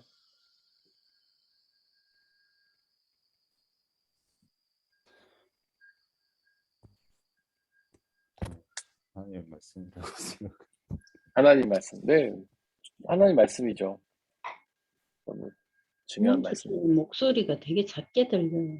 잘 안 들려. 아, 그렇습니까? 완전 이제 잘 들려. 네, 감사합니다. 나만 그렇습니다. 아, 제가 말을 조그맣게도 했고, 네, 네. 하나님 말씀이라고 생각하신다고 얘기하셨고요. 우리 하라자매님은 성경이 뭐라고 생각하세요? 저는 요즘 역사책 같아요. 아, 역사책. 맞아요. 이것도 자세히 나누겠지만 성경의 역사적인 요소가 있죠. 네, 나중에 또 나누겠고. 우리 예찬 형제님은 성경이 뭐라고 생각하십니까? 저는 딱히 좋은 표현은 없는 것 같은데 네. 위인전이 비슷할 것 같아요. 위인전? 아, 미인전. 네. 66권인데 그 예수님이 안 등장하는 건들이 더 많지만 그냥 한 네. 분에 대한 이야기, 책, 음, 그게 주제인 것 같은 그렇게 느끼고 있습니다. 네. 맞습니다. 이제 성경을 뭐 해석하는 것에 대해서 저희가 좀 나누겠지만 성경을 해석하는 관점이 있어요. 관점. 그 관점이 무엇이냐에 따라 성경 해석이 달라집니다. 그거 중에 이제 기독론적 관점이라는 게 있거든요. 그래서 기독이라는 말이 사실은 그리스도를 한자어로 음역한 말이잖아요. 그리스도. 그리스도론적 관점, 그리스도의 관점에서 성경을 보는 거예요. 그게 이제 예찬 선생님 말씀하신 거죠. 구약에는 예수님에 대한 이야기가 나오지 않지만 구약을 어떤 예수님에 대한 예언서로 보고, 그 다음에 신약은 예수님이 오셔서 그 약속을, 예언을 성취하신 것으로 보고, 그리고 신약 후반부에는 또 예수님이 하나님 나라에 대해서 약속하신 부분. 그래서 예수님을 관점으로 보는 것이다. 그렇게 이해를 할 수 있을 것 같고요. 그러면 예수님을 관점으로 보지 않는 것도 있냐? 네, 있습니다. 네. 일단 뭐 가장 극단적인 예를 들자면 유대교는 성경을 그리스도론적으로 보지 않죠. 유대교는 성경을 예수님을 믿지 않기 때문에, 예수님을 하나의 예언자로 믿고 구원자로 믿지 않기 때문에 구약을 예수님에게서 성취되었다고 보지 않죠. 그러니까 그들은 구약을 볼 때도 예수님을 관점으로 보지 않습니다. 그들은 구약을 새로운 메시아가 올 거라고는 약속으로 보지만 그 메시아가 아직 안 왔다고 생각하는 사람들이죠. 어쨌든 예수님을 관점으로 성경을 보는 거 굉장히 중요한 관점인 것 같고요. 하라자매님이 역사책이라고 이야기를 하셨는데, 역사라는 거는 굉장히 중요해요. 성경을 역사로 보는 건 굉장히 중요합니다. 일단 역사라는 것 자체가 어떤 시간의 흐름을 말하는 거잖아요. 시간의 흐름. 성경은 시간의 흐름에 따라 기록된 게 맞아요. 우리가 아이가 자라면은 어느 정도 성장하고 어른이 되는 것처럼 성경에 나타난 이스라엘의 역사도 마찬가지라는 거예요. 그래서 구약에 나타난 이스라엘은 좀 더 초보적인 신앙, 어린 신앙을 갖고 있다면 신앙이 점점 성장하고 신약으로 갈수록 더 성숙한 신앙을 가지게 되는 거죠. 우리가 구약에 나타난 신앙인들 보면 그 사람들 이스라엘 백성들 모습은 얼마나 유치합니까? 뭐 증거를 보여주세요. 뭐 기적을 보여주세요. 그래서 뭐 만나와 메추라기를 얻으면 막 믿었다가 물이 좀 안 나오면 불평했다가 막 이런 모습을 보이지만 신약에 나타난 신앙인들의 모습은 굉장히 성숙하잖아요. 예수님을 위해서 목숨까지 바치고 막 자신의 재산을 다 바치고 이런 모습 나오지 않습니까? 그게 이제 신앙이 성숙해 가는 과정을 보이는 거예요. 그게 이제 역사책이라는 관점인 거죠. 이스라엘이라는 신앙이 점점 발전해 나가는 것. 그리고 하나님의 약속도 발전해 나갑니다. 과거에 하나님의 약속은 아브라함에게 주신 약속. 야, 너 나를 믿으면 내가 너에게 복을 줄게. 그다음에 모세를 통한 약속. 너 나를 믿으면 내 율법을 지켜. 예수님을 통해 주신 약속. 야, 나를 믿으면은 죄 용서를 받아 구원을 얻어. 이렇게 하나님의 약속 또한 조금씩 그 발전해 나가는 거예요. 성숙이란 표현은 안 맞겠지만 조금 더 확장돼 나가는 거죠. 그런 것이 바로 역사적인 책이다라는 관점인 겁니다.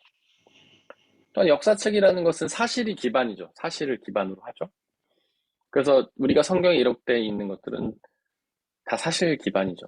하지만 여러분들 역사책처럼 기록되어 있지만 완전한 역사책은 아닙니다. 그렇기 때문에 그 안에 디테일에 있어서 정확하게 표현하지 않아요. 뭐 몇 년, 며칠, 무슨 일이 벌어졌다 이렇게 성경 말하지 않는다는 거죠. 약간 두리뭉실한 거예요. 그런 것들이.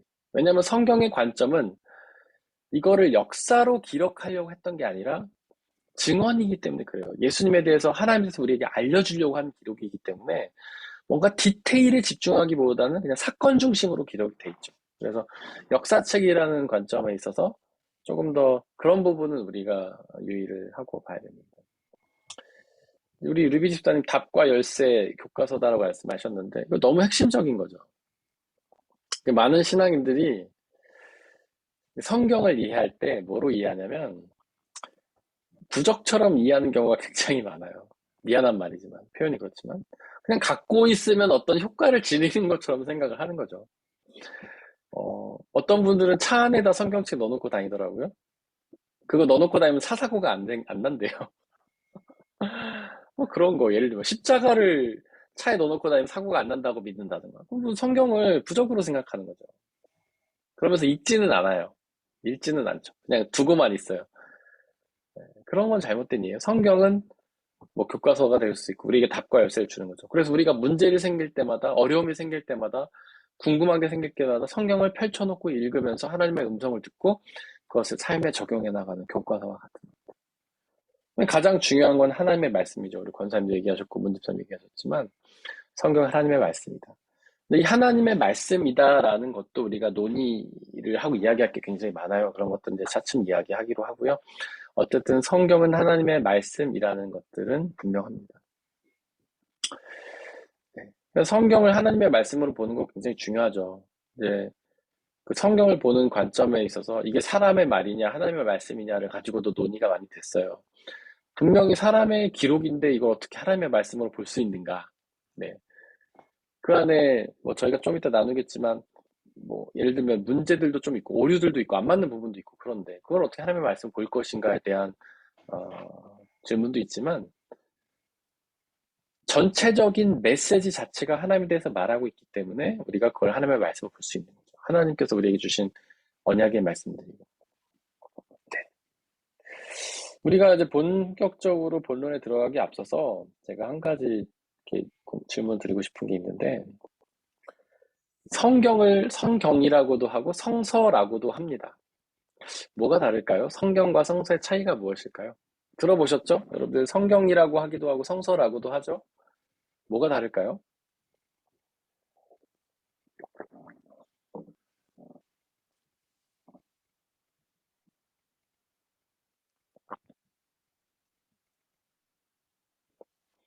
성경에서 경자는 뭘 뜻하는 말일까요? 경.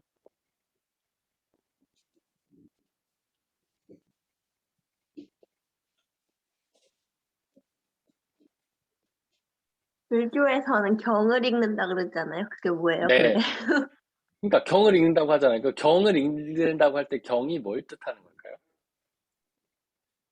여기서 하나님, 서와 경의 차이인데 서는 뭐고 경은 뭐죠? 하나님의 네. 그러니까 뭐 경전 뭐 그렇죠. 이런 것도 다르네. 성경은 성경을 경전으로 보는 것이고 성서는 성경을 뭘로 보는 편지? 걸까요? 예? 편지? 편지? 아, 서자가 편지를 의미하기도 하는데 여기서 서자는 다른 서자예요. 편지를 의미한 서자가 아니고 무슨 서자입니까? 이게 한문으로. 네. 아, 문집사님 얘기하셨어. 책이죠, 책. 네, 맞아요. 책. 우리 하나자매님 책 책이 5번 전부. 책. 여러분들, 책입니다. 그러니까 성경을 경전으로 보는 것과 책으로 보는 차이예요. 네. 경전으로 본다는 거는 어떤 종교적 진리를 담고 있는 굉장히 높은 권위를 가지고 있는 그런 걸로 보는 거죠. 근데 책으로 보는 거는 그냥 책으로 보는 거예요. 우리가 어떤 성경에 다른 여러 가지 책들이 있는 것처럼 그냥 하나의 책으로 보는 거죠. 네. 어떤 게 더 그 뭐라 해야 되나 거룩하게 느껴집니까? 거룩하다는 표현이 맞나요? 좀 더 어떤 게 더 경전, 경전이 성경, 더 그렇게 느껴지죠? 성경이. 이건 이제 성경의 권위를 굉장히 강조한 책이고 성서는 네, 책으로서 보는 거죠. 근데 이게 막상 생각을 해보면 딱 성경 그럼 굉장히 성경의 권위를 높이는 것처럼 보이고 성서 그럼 성경의 권위를 낮추는 것처럼 보이지만 사실 또 생각해보면 그렇지도 않아요. 네.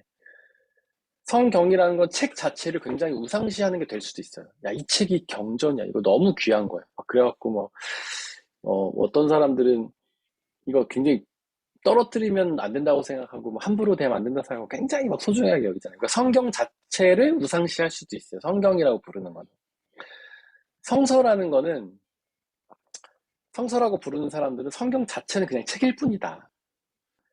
그 내용이 중요하다 이렇게 얘기를 하는 거예요. 이게 책이니까 야 이거 의미가 없어. 그냥 뭐 일반 소설책처럼 생각해. 그게 아니라 이거 자체는 우상시해서는 안 되지만 내용이 중요하다라고 생각하는 거예요. 그래서 관점이 다른 것뿐이고 둘 다 굉장히 성경을 중요하게 생각하는 사람들이라고 보시면 돼요. 성서라고 부르는 교회도 많아요. 네, 그렇다고 해서 그들이 성서를 깔아보는 게 아니라 그냥 이거 자체를 우상시하지 않으려는 움직임이고 그 안에 내용에 대해서는 굉장히 하나님의 말씀으로 생각한다. 그래서 책 자체를 굉장히 이제 권위를 주느냐 아니면 권위를 주지 않느냐 나의 차이일 뿐이고 내용에 대해서는 둘 다 똑같이 권위를 둔다 이렇게 이해하시면 돼요. 이거는 제가 좀 이따가 성경의 영감설 이야기하면서 좀 더 설명할게요. 요거하고 좀 관련이 있는 거거든요. 하나님 말씀의 세 가지 차원 혹시 기억하시나요? 제가 전에 한번 말씀을 드린 것 같은데 이제 칼 바르트라는 학자가 말하는 거예요.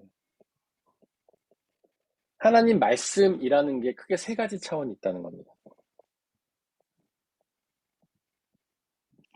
이 세 가지 차원 중에 하나가 바로 성경이에요. 이거를 다른 말로 하면 기록된 말씀이라고도 합니다. 하나님의 말씀의 여러 차원 중에서 하나가 기록된 말씀이고 그게 성경이라는 거죠. 다른 두 가지 혹시 기억하시는 분 계십니까? 제가 전에 한번 나눈 적 있었죠?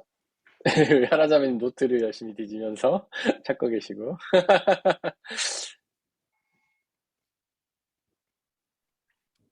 설교 이런 거 아닌가요? 맞아요. 설교. 설교는 어떤 말씀이에요? 설교자의 말씀. 선포된 말씀. 맞아요. 선포된 말씀이죠. 선포된 말씀. 그럼 첫 번째 차원이 뭡니까? 하나님께서 직접 하신 말씀. 네. 우리가 이거를 말씀 그 자체라고 합니다. 말씀 그 자체. 그리고 계시된 말씀이라고 해요. 계시된 말씀. 계신된이 아니고 계시된.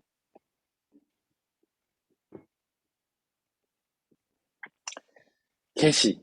성경에서 계시는 오펜 바룽이죠.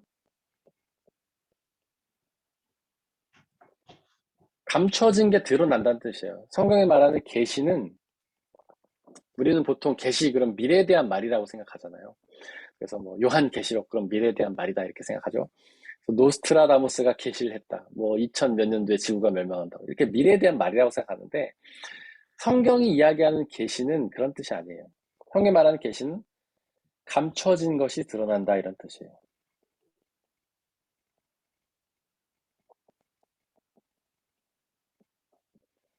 하나님은 계시하셨습니다. 말씀을. 그게 뭐냐면 원래는 감춰져 있던 이야기인데 하나님이 우리에게 드러내 주신 거예요. 원래는 하나님의 머릿속에 하나님의 하나님의 생각과 마음속에 있던 건데 하나님이 말씀해 주심으로써 우리에게 드러난 겁니다. 그게 계시된 말씀이에요. 예를 들어서 제가 지금 무슨 생각하는지 아무도 모르잖아요. 제가 말을 안 하면. 근데 제가 말을 하면 제 생각을 여러분들이 알게 되죠. 아, 지금 배고프다. 제가 얘기를 했어요. 제가 얘기하기 전까지는 제가 배고픈지 아무도 모르셨잖아요. 근데 제가 지금 배고프다 얘기하니까 아, 목사님 배고프구나 이제 알았죠? 그런 거랑 마찬가지예요. 하나님께서 말씀하시기 전에 그분의 생각이 뭔지, 그분의 말씀이 무엇인지 우리는 알 수가 없어요. 근데 그분이 계시하시는 순간, 감춰져 있던 것들 드러내는 순간 우리는 그분의 생각을 알게 되죠. 그분의 말씀을 알게 되죠. 계시된 말씀. 하나님이 계시하신 말씀. 하나님이 자기 뜻을 딱 말씀을 하셨어요. 그 자체를 말하는 거예요. 근데 우리는 그 말씀을 들을 수 없죠. 하나님이 계시했을 때 거기 없었으니까 우리는 그 말씀 들을 수 없어요. 예를 들어서 태초에 하나님이 빛이 있어라 얘기하니까 빛이 창조되었다고 성경은 기록하고 있죠. 근데 예수님이 빛이 있어라 하고 말씀하신 그 순간 우리는 그걸 듣지 못했잖아요. 그러니까 하나님의 말씀 그 자체를 우리는 듣지 못했어요. 근데 그거를 기록했죠. 성경의 창세기의 기자가 빛이 있으라라고 하나님 말씀하셨다. 그래서 우리는 기록된 그건 누가 말씀을 듣고 기록했어요? 그거는 굉장히 중요한 질문인데 그건 신학의 난제입니다. 알 수가 없고 그렇게 해서 사람들이 하나님께서 말씀하셨다라고 계속 구전을 통해서 전해지고 나중에 성경의 저자가 기록된 거예요. 네. 그거는 예언자를 누가 통해서 듣긴 감동을 들었어요? 사람이 들은 거는 저희가 잘 모르지만 어쨌든 빛이 들었죠. 빛은 들었고 그 당시에 사람은 없었으니까 사람이 듣지는 못했겠죠. 근데 그런 것들을 하나님께서 어떤 성령의 감동, 저희가 이따 성령 영감서 얘기하겠지만 성령의 감동을 통해서 저자에게 알려주셨고 저자는 그런 감동을 통해서 그거를 받아 적게 된 거죠. 네.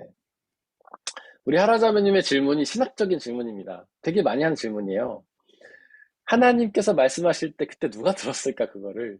특별히 태초의 기록들은 사람들이 듣지 못했을 텐데 그것이 어떻게 구전되어 기록됐을까 사람들의 질문이기도 한데 답은 사실 정확하게 없죠. 네.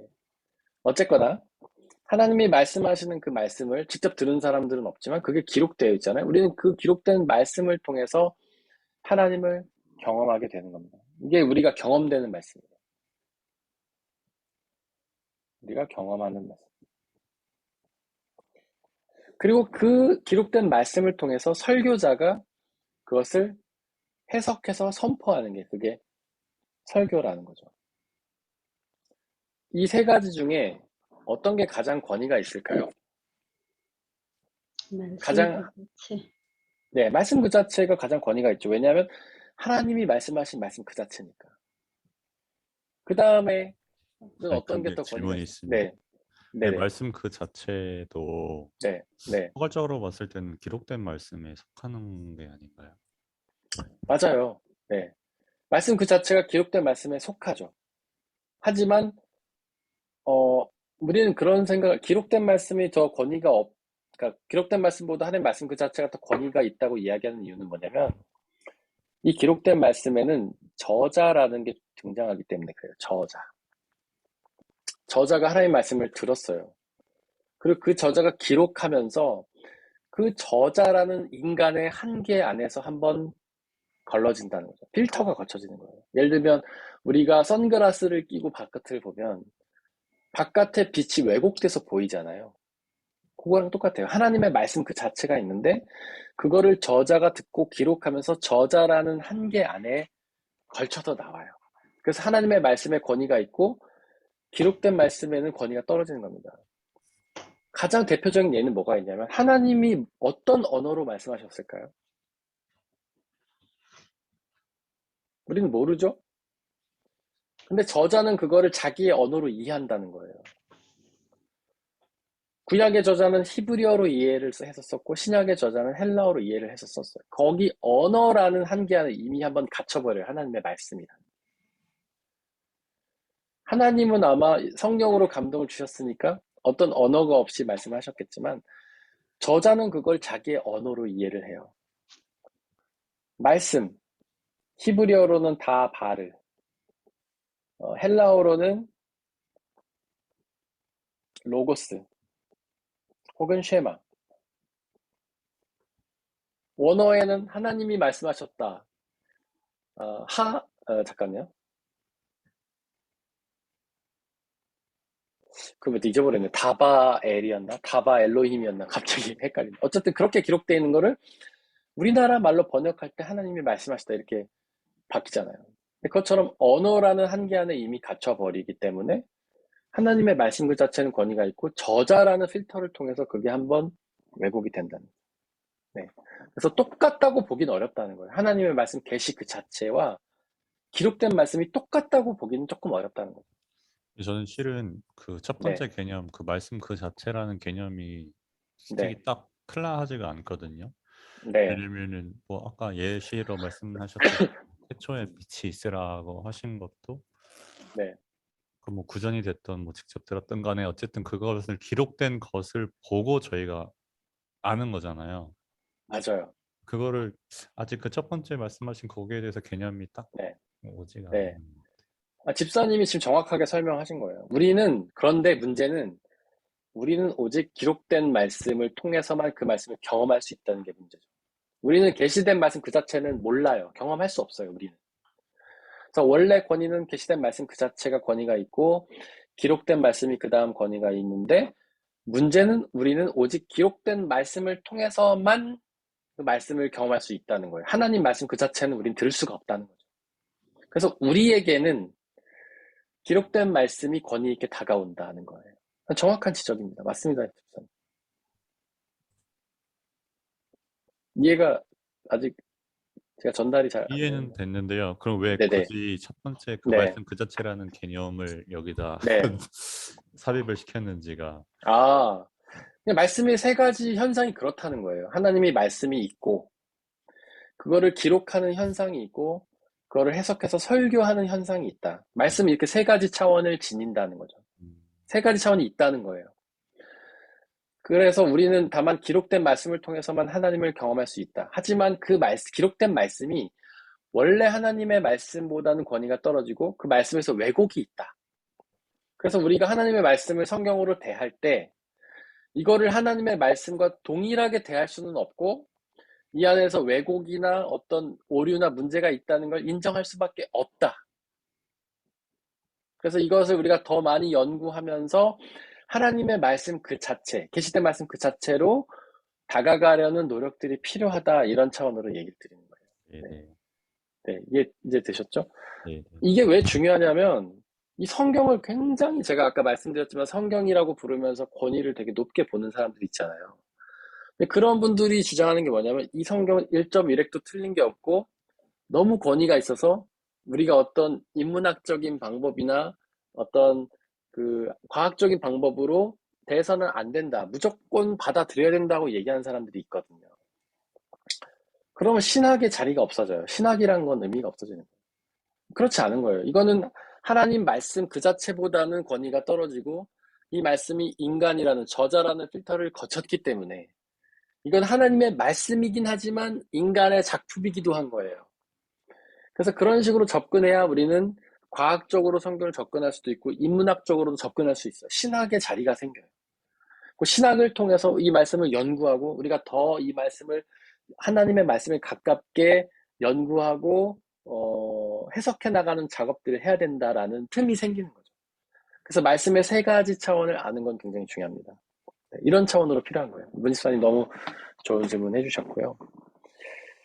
그리고 세 번째 차원은 선포된 말씀이죠. 선포된 말씀. 그거는 뭐냐면 기록된 말씀을 가지고 설교자가 해석해서 전하는 겁니다. 그러면 2번과 3번에는 어떤 게 권위가 더 높을까요? 기록된 말씀이 권위가 더 높을까요? 해석된 말씀의 권위가 더 높을까요? 기록된 말씀이 더 높죠. 네, 1차적으로는 기록된 말씀이 더 높기는 합니다. 그런데 우리는 선포된 말씀을 통해서 기록된 말씀을 더 잘 이해할 수 있어요. 기록된 말씀이 선포된 말씀보다 더 권위가 있는 이유는 선포된 말씀은 설교자라는 필터를 한 번 더 거치기 때문에 그래요. 예를 들어서 우리가 선글라스 없이 보는 세상과 선글라스 하나를 꼈어요. 색깔이 왜곡이 되죠. 근데 선포된 말씀은 선글라스를 2개를 끼는 거예요. 그럼 좀 더 왜곡의 현상이 일어날 수도 있겠죠. 그런데 중요한 거는 이 선포된 말씀이 기록된 말씀을 물론 이제 설교자가 중요하지만 설교자가 그거를 잘 준비해서 원래 의미대로 해석해서 전하는 게 중요하지만 그랬을 경우에 우리가 이 기록된 말씀의 의미를 더욱 깊이 풍요하게 이해하는 데 도움을 주기는 하죠. 네. 근데 만약에 설교자가 준비가 안 되었을 때 그것들을 해석을 제대로 하지 못하고 아무렇게나 대충 설교를 했을 때는 기록된 말씀을 더 오해하게 되는, 점점 더 거리가 멀어지는 그게 되는 거죠. 그러니까 우리가 2번째 안경을 낄 때 뭔가 우리의 눈에 잘 맞고 좀 더 도수가 좋은 안경을 꼈을 때는 우리가 하나님의 말씀을 잘 이해할 수 있는데 뭔가 왜곡이 더 많이 일어나는 잘못된 안경을 끼면 우리는 더 하나님의 말씀을 오해하게 된다는 거죠. 그래서 어쨌거나 기록된 말씀이 선포된 말씀보다는 권위가 더 중요하다. 우리가 이제 예배 시간에 말씀 예전이라는 게 있어요. 주보를 유심히 보신 분들은 저희 교회 예배 안에 성찬 예전과 말씀 예전이 있다는 거를 아실 겁니다. 성찬 예전은 성찬식이죠. 말씀 예전에는 어떤 것들이 있을까요? 크게 2가지가 있는데 말씀 봉독. 설교와 네, 성경 맞습니다. 성경 봉독과 설교가 있죠. 성경 봉독 우리가 렉치오 디비나라고 하는데 라틴어로 이 성경 봉독 안에는 1, 2, 3독서 봉독이 있고 혹은 낭독이 있고 그 다음에 교동문 낭독이 있죠. 설교는 설교이고 그럼 이 성경 봉독과 설교 중에 어떤 게 더 권위가 있을까요?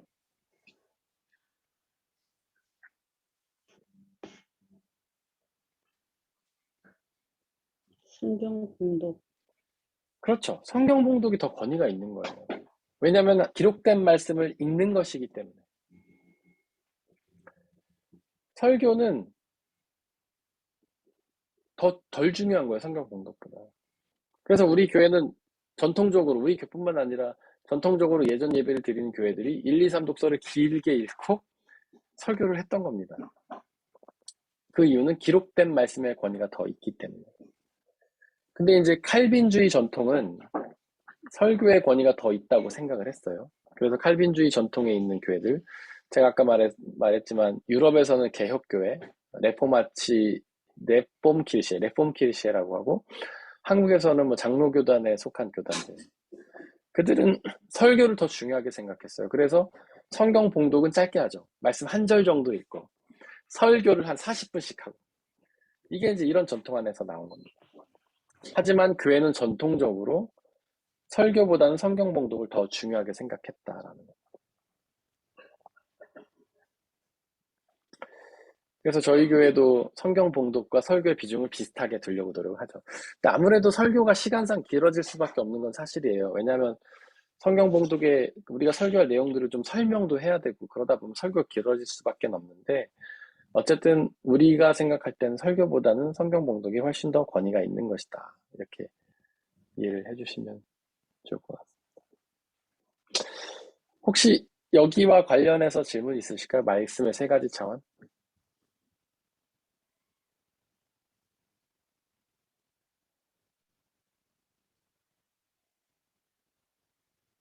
없습니다.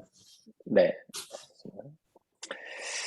자, 여러분들 그 임마누엘이라는 표현 있잖아요. 임마누엘. 하나님이 우리와 함께 계신다. 원래 하나님은 하늘에 계셨죠. 그러니까 우리가 그 주기도문 통해서도 고백하잖아요. 하늘에 계신 우리 아버지. 그게 뭐냐면 원래 하나님 우리와 먼 곳에 계셨다는 뜻이에요. 근데 그 하나님이 우리 가운데 오셨죠. 그걸 임마누엘이라고 부르잖아요. 임마누엘 사건에는 어떤 게 있습니까? 어떤 사건을 통해서 하나님이 우리와 함께 계셨죠? 예수님의 탄생으로. 네, 맞습니다. 성탄을 사건을 통해서 예수님 우리에게 계셨죠. 그래서 이사야는 보라 처녀가 잉타하여 아들을 낳을 것이니 그 이름을 임마누엘이 하리라 그렇게 하라고 하잖아요. 그 예수님이 우리와 함께 계시기 이 땅에 오셨다고 해서 예수님이 임마누엘입니다. 또 어떤 사건이 있을까요? 임마누엘이 여러 개가 있습니다. 성령 강림, 맞아요. 성령 강림도 임마누엘이죠. 예수님이 하나님이셨던 예수님이 인간의 몸을 입고 우리 가운데 오신 것. 엄밀히 따지면 우리 옆에 오신 거죠. 그게 성탄의 사건이에요, 임마누엘. 예수님은 몸을 입고 오셨기 때문에 이 임마누엘은 제한적이었어요. 2000년 전에 이스라엘에서 이제 특별히 갈릴리 호숫가 주변에서만 예수님은 임마누엘이셨고 그 주변에 있는 사람들만 예수님을 경험할 수 있었죠. 임마누엘의 하나님을 경험할 수 있었죠. 그래서 예수님의 제자들이라든가 뭐 바리새인들 그 근처에 사는 사람들만 제한적인 임마누엘이었어요. 하지만 성령 강림은 제한이 없는 무제한적인 임마누엘입니다. 왜냐하면 성령님은 몸이 없으시기 때문에 영이시기 때문에 모든 사람들의 영 가운데 들어가신 거잖아요. 모든 사람들의 마음과 생각에 들어가신 거죠. 지금 저와 여러분들의 생각에도 성령님은 임마누엘 하고 계신 거예요.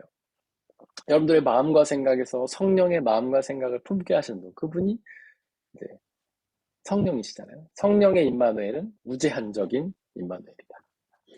또 뭐가 있을까요? 임마누엘의 사건이 하나님이 우리와 함께 계시는 게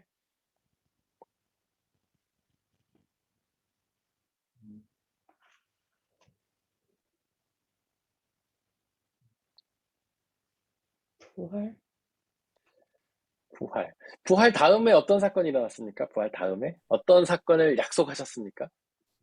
재림, 재림, 맞아요. 재림도 임마누엘이에요. 왜냐하면 예수님이 이 땅에 다시 오시는 사건이잖아요. 그래서 재림도 임마누엘이에요. 우리가 임재를 파루시아라고 하는데 파루시아 성가대, 임재라는 뜻입니다. 임재, 하나님의 임재. 첫 번째 파루시아는 성탄, 두 번째 파루시아는 재림이죠. 자, 또 임마누엘이 뭐가 있을까요? 구원. 구원도 임마누엘이라고 할 수 있죠. 하나님께서 우리 가운데 오셔서 우리가 하나님과 하나 되는 사건, 그분의 나라에 들어가는 사건, 그것도 임마누엘이죠. 근데 여러분들 저희가 지금 이 맥락에서 제가 왜 이 질문을 드리는지가 답이에요. 왜 이거 지금 7과 하다가 네? 심판, 아니요. 지금 7과를 하다가 제가 말씀. 지금 이걸 물어보고 있잖아요. 네? 뭐라고 얘기하셨죠, 누가? 말씀. 심판. 맞아요. 말씀이죠, 말씀. 말씀이 임마누엘이에요. 제가 생뚱맞게 갑자기 물어보진 않을 거 아닙니까? 7과 하면서 말씀을 다루다가 이걸 물어보는 이유는 답이 말씀이기 때문이죠. 네. 말씀이 바로 임마누엘이에요. 태초에 말씀이 계셨다. 요한복음 1장 1절.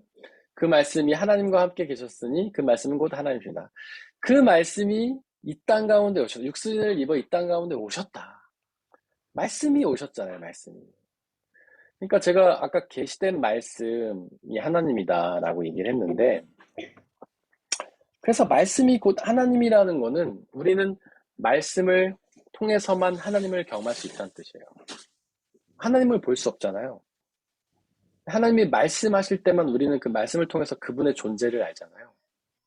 그래서 말씀이 곧 하나님이라는 건 그런 뜻이에요. 우리는 하나님을 볼 수 없는데 말씀으로만 들을 수 있습니다. 예를 들어서 제가 지금 이렇게 사라졌어요. 가렸어요. 제가 안 보여요. 그럼 제가 있는지 없는지 여러분들 모를 거 아닙니까? 목사님 계시나? 사라졌나? 저 여기 있어요 하고 말하면 제가 여기 있다는 걸 여러분들 알잖아요. 그건 마찬가지라는 거죠. 하나님은 아무도 볼 수 없어서 계신지 안 계신지 알 수 없는데 하나님이 말씀을 하시는 걸 통해서 하나님이 계시다라는 것을 우리가 알 수 있는 거예요.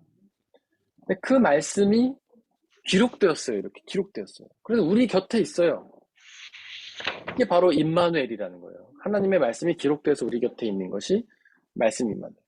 또한 우리가 말씀을 듣고 묵상하고 외울 때, 기억할 때 그 말씀 우리 가운데 들어와요. 그게 바로 말씀이 우리 가운데 오시는 임재의 사건이라는 거죠. 여러분들 성령 충만도 우리 되게 어렵게 생각하는데 하나님이 말씀이시잖아요. 그럼 성령도 말씀이에요. 그 성령이 우리 가운데 계신 게 성령 충만이죠. 그러면 다른 말로 하면 말씀이 우리 가운데 있는 게 성령 충만이에요. 그래서 우리가 말씀을 이렇게 배우고 외우고 기억해서 우리 가운데 거하면 그 말씀이 많이 거하면 그게 성령 충만이에요. 아주 제가 간단화시켜 설명드린 겁니다. 여러분들 성령 충만하면 뭐 방언하고 예언하고 뭐 미래를 보고 이렇게만 생각하는데 그게 아니에요. 하나님의 말씀으로 머리가 가득한 상태가 성령 충만이에요. 무슨 일을 당하든지 하나님의 말씀이 떠오르는 상태, 이게 성령 충만이에요. 낙심했어요. 말씀에 낙심하지 말고 기뻐하라는데 그럼 기뻐해야지. 이게 성령 충만이고, 항상 하나님의 말씀을 떠올리면서 기억하며 삶 속에서 순종해 나가는 게 이게 성령 충만이에요. 왜냐하면 하나님은 말씀이시니까. 그 말씀 우리 가운데 임하는 게 임마누엘이죠. 네. 그래서 말씀은 임마누엘이다. 혹시 여기까지 질문이나 나누고 싶은 게 있으실까요?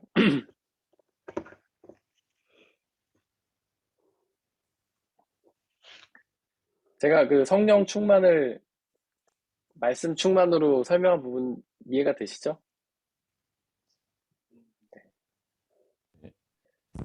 그러니까 제가 여러분들한테 이런 걸 계속 설명드리는 이유는 이런 게 여러분들의 머릿속에 잡아야 돼요. 머리가 자리 잡혀야 돼요. 그래야 그렇게 성령 충만이 되는 거고 우리가 그 말씀을 통해서 우리가 이 세상을 승리하며 살아갈 수 있는 겁니다. 그래서 저희가 추천드리는 거는 가능하면 저희가 나눈 것들은 그 주간에 좀 암송을 해주시고 머릿속에 기억을 해주시고 그렇게 해야지 우리가 그 말씀을 통해서 임마누엘을 경험하고 말씀을 통해서 또 실천하며 승리하는 삶을 살아갈 수 있다고 생각합니다. 혹시 또 질문이나 나누고 싶은 게 있으실까요? 문 집사님 나누고 싶은 게 있어서 하신 건 아니겠죠? 마이크를 키셨길래 제가 여쭤봤는데. 네, 이제 오늘 여기까지 하려고 하고요. 더 질문이 나눈 게 없으시면 제가 기도하고 마치겠습니다.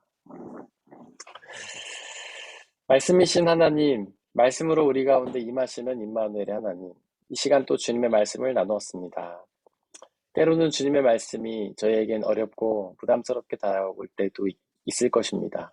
왜냐하면 하나님은 우리의 지각을 초월하시는 전능하신 주님이시기 때문이죠.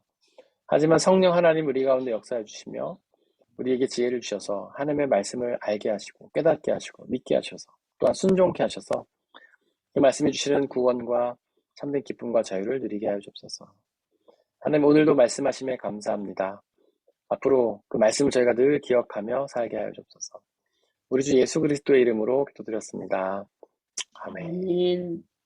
수고하셨습니다. 수고하셨습니다. 수고하셨습니다. 감사합니다. 네, 좋은 주일 되세요.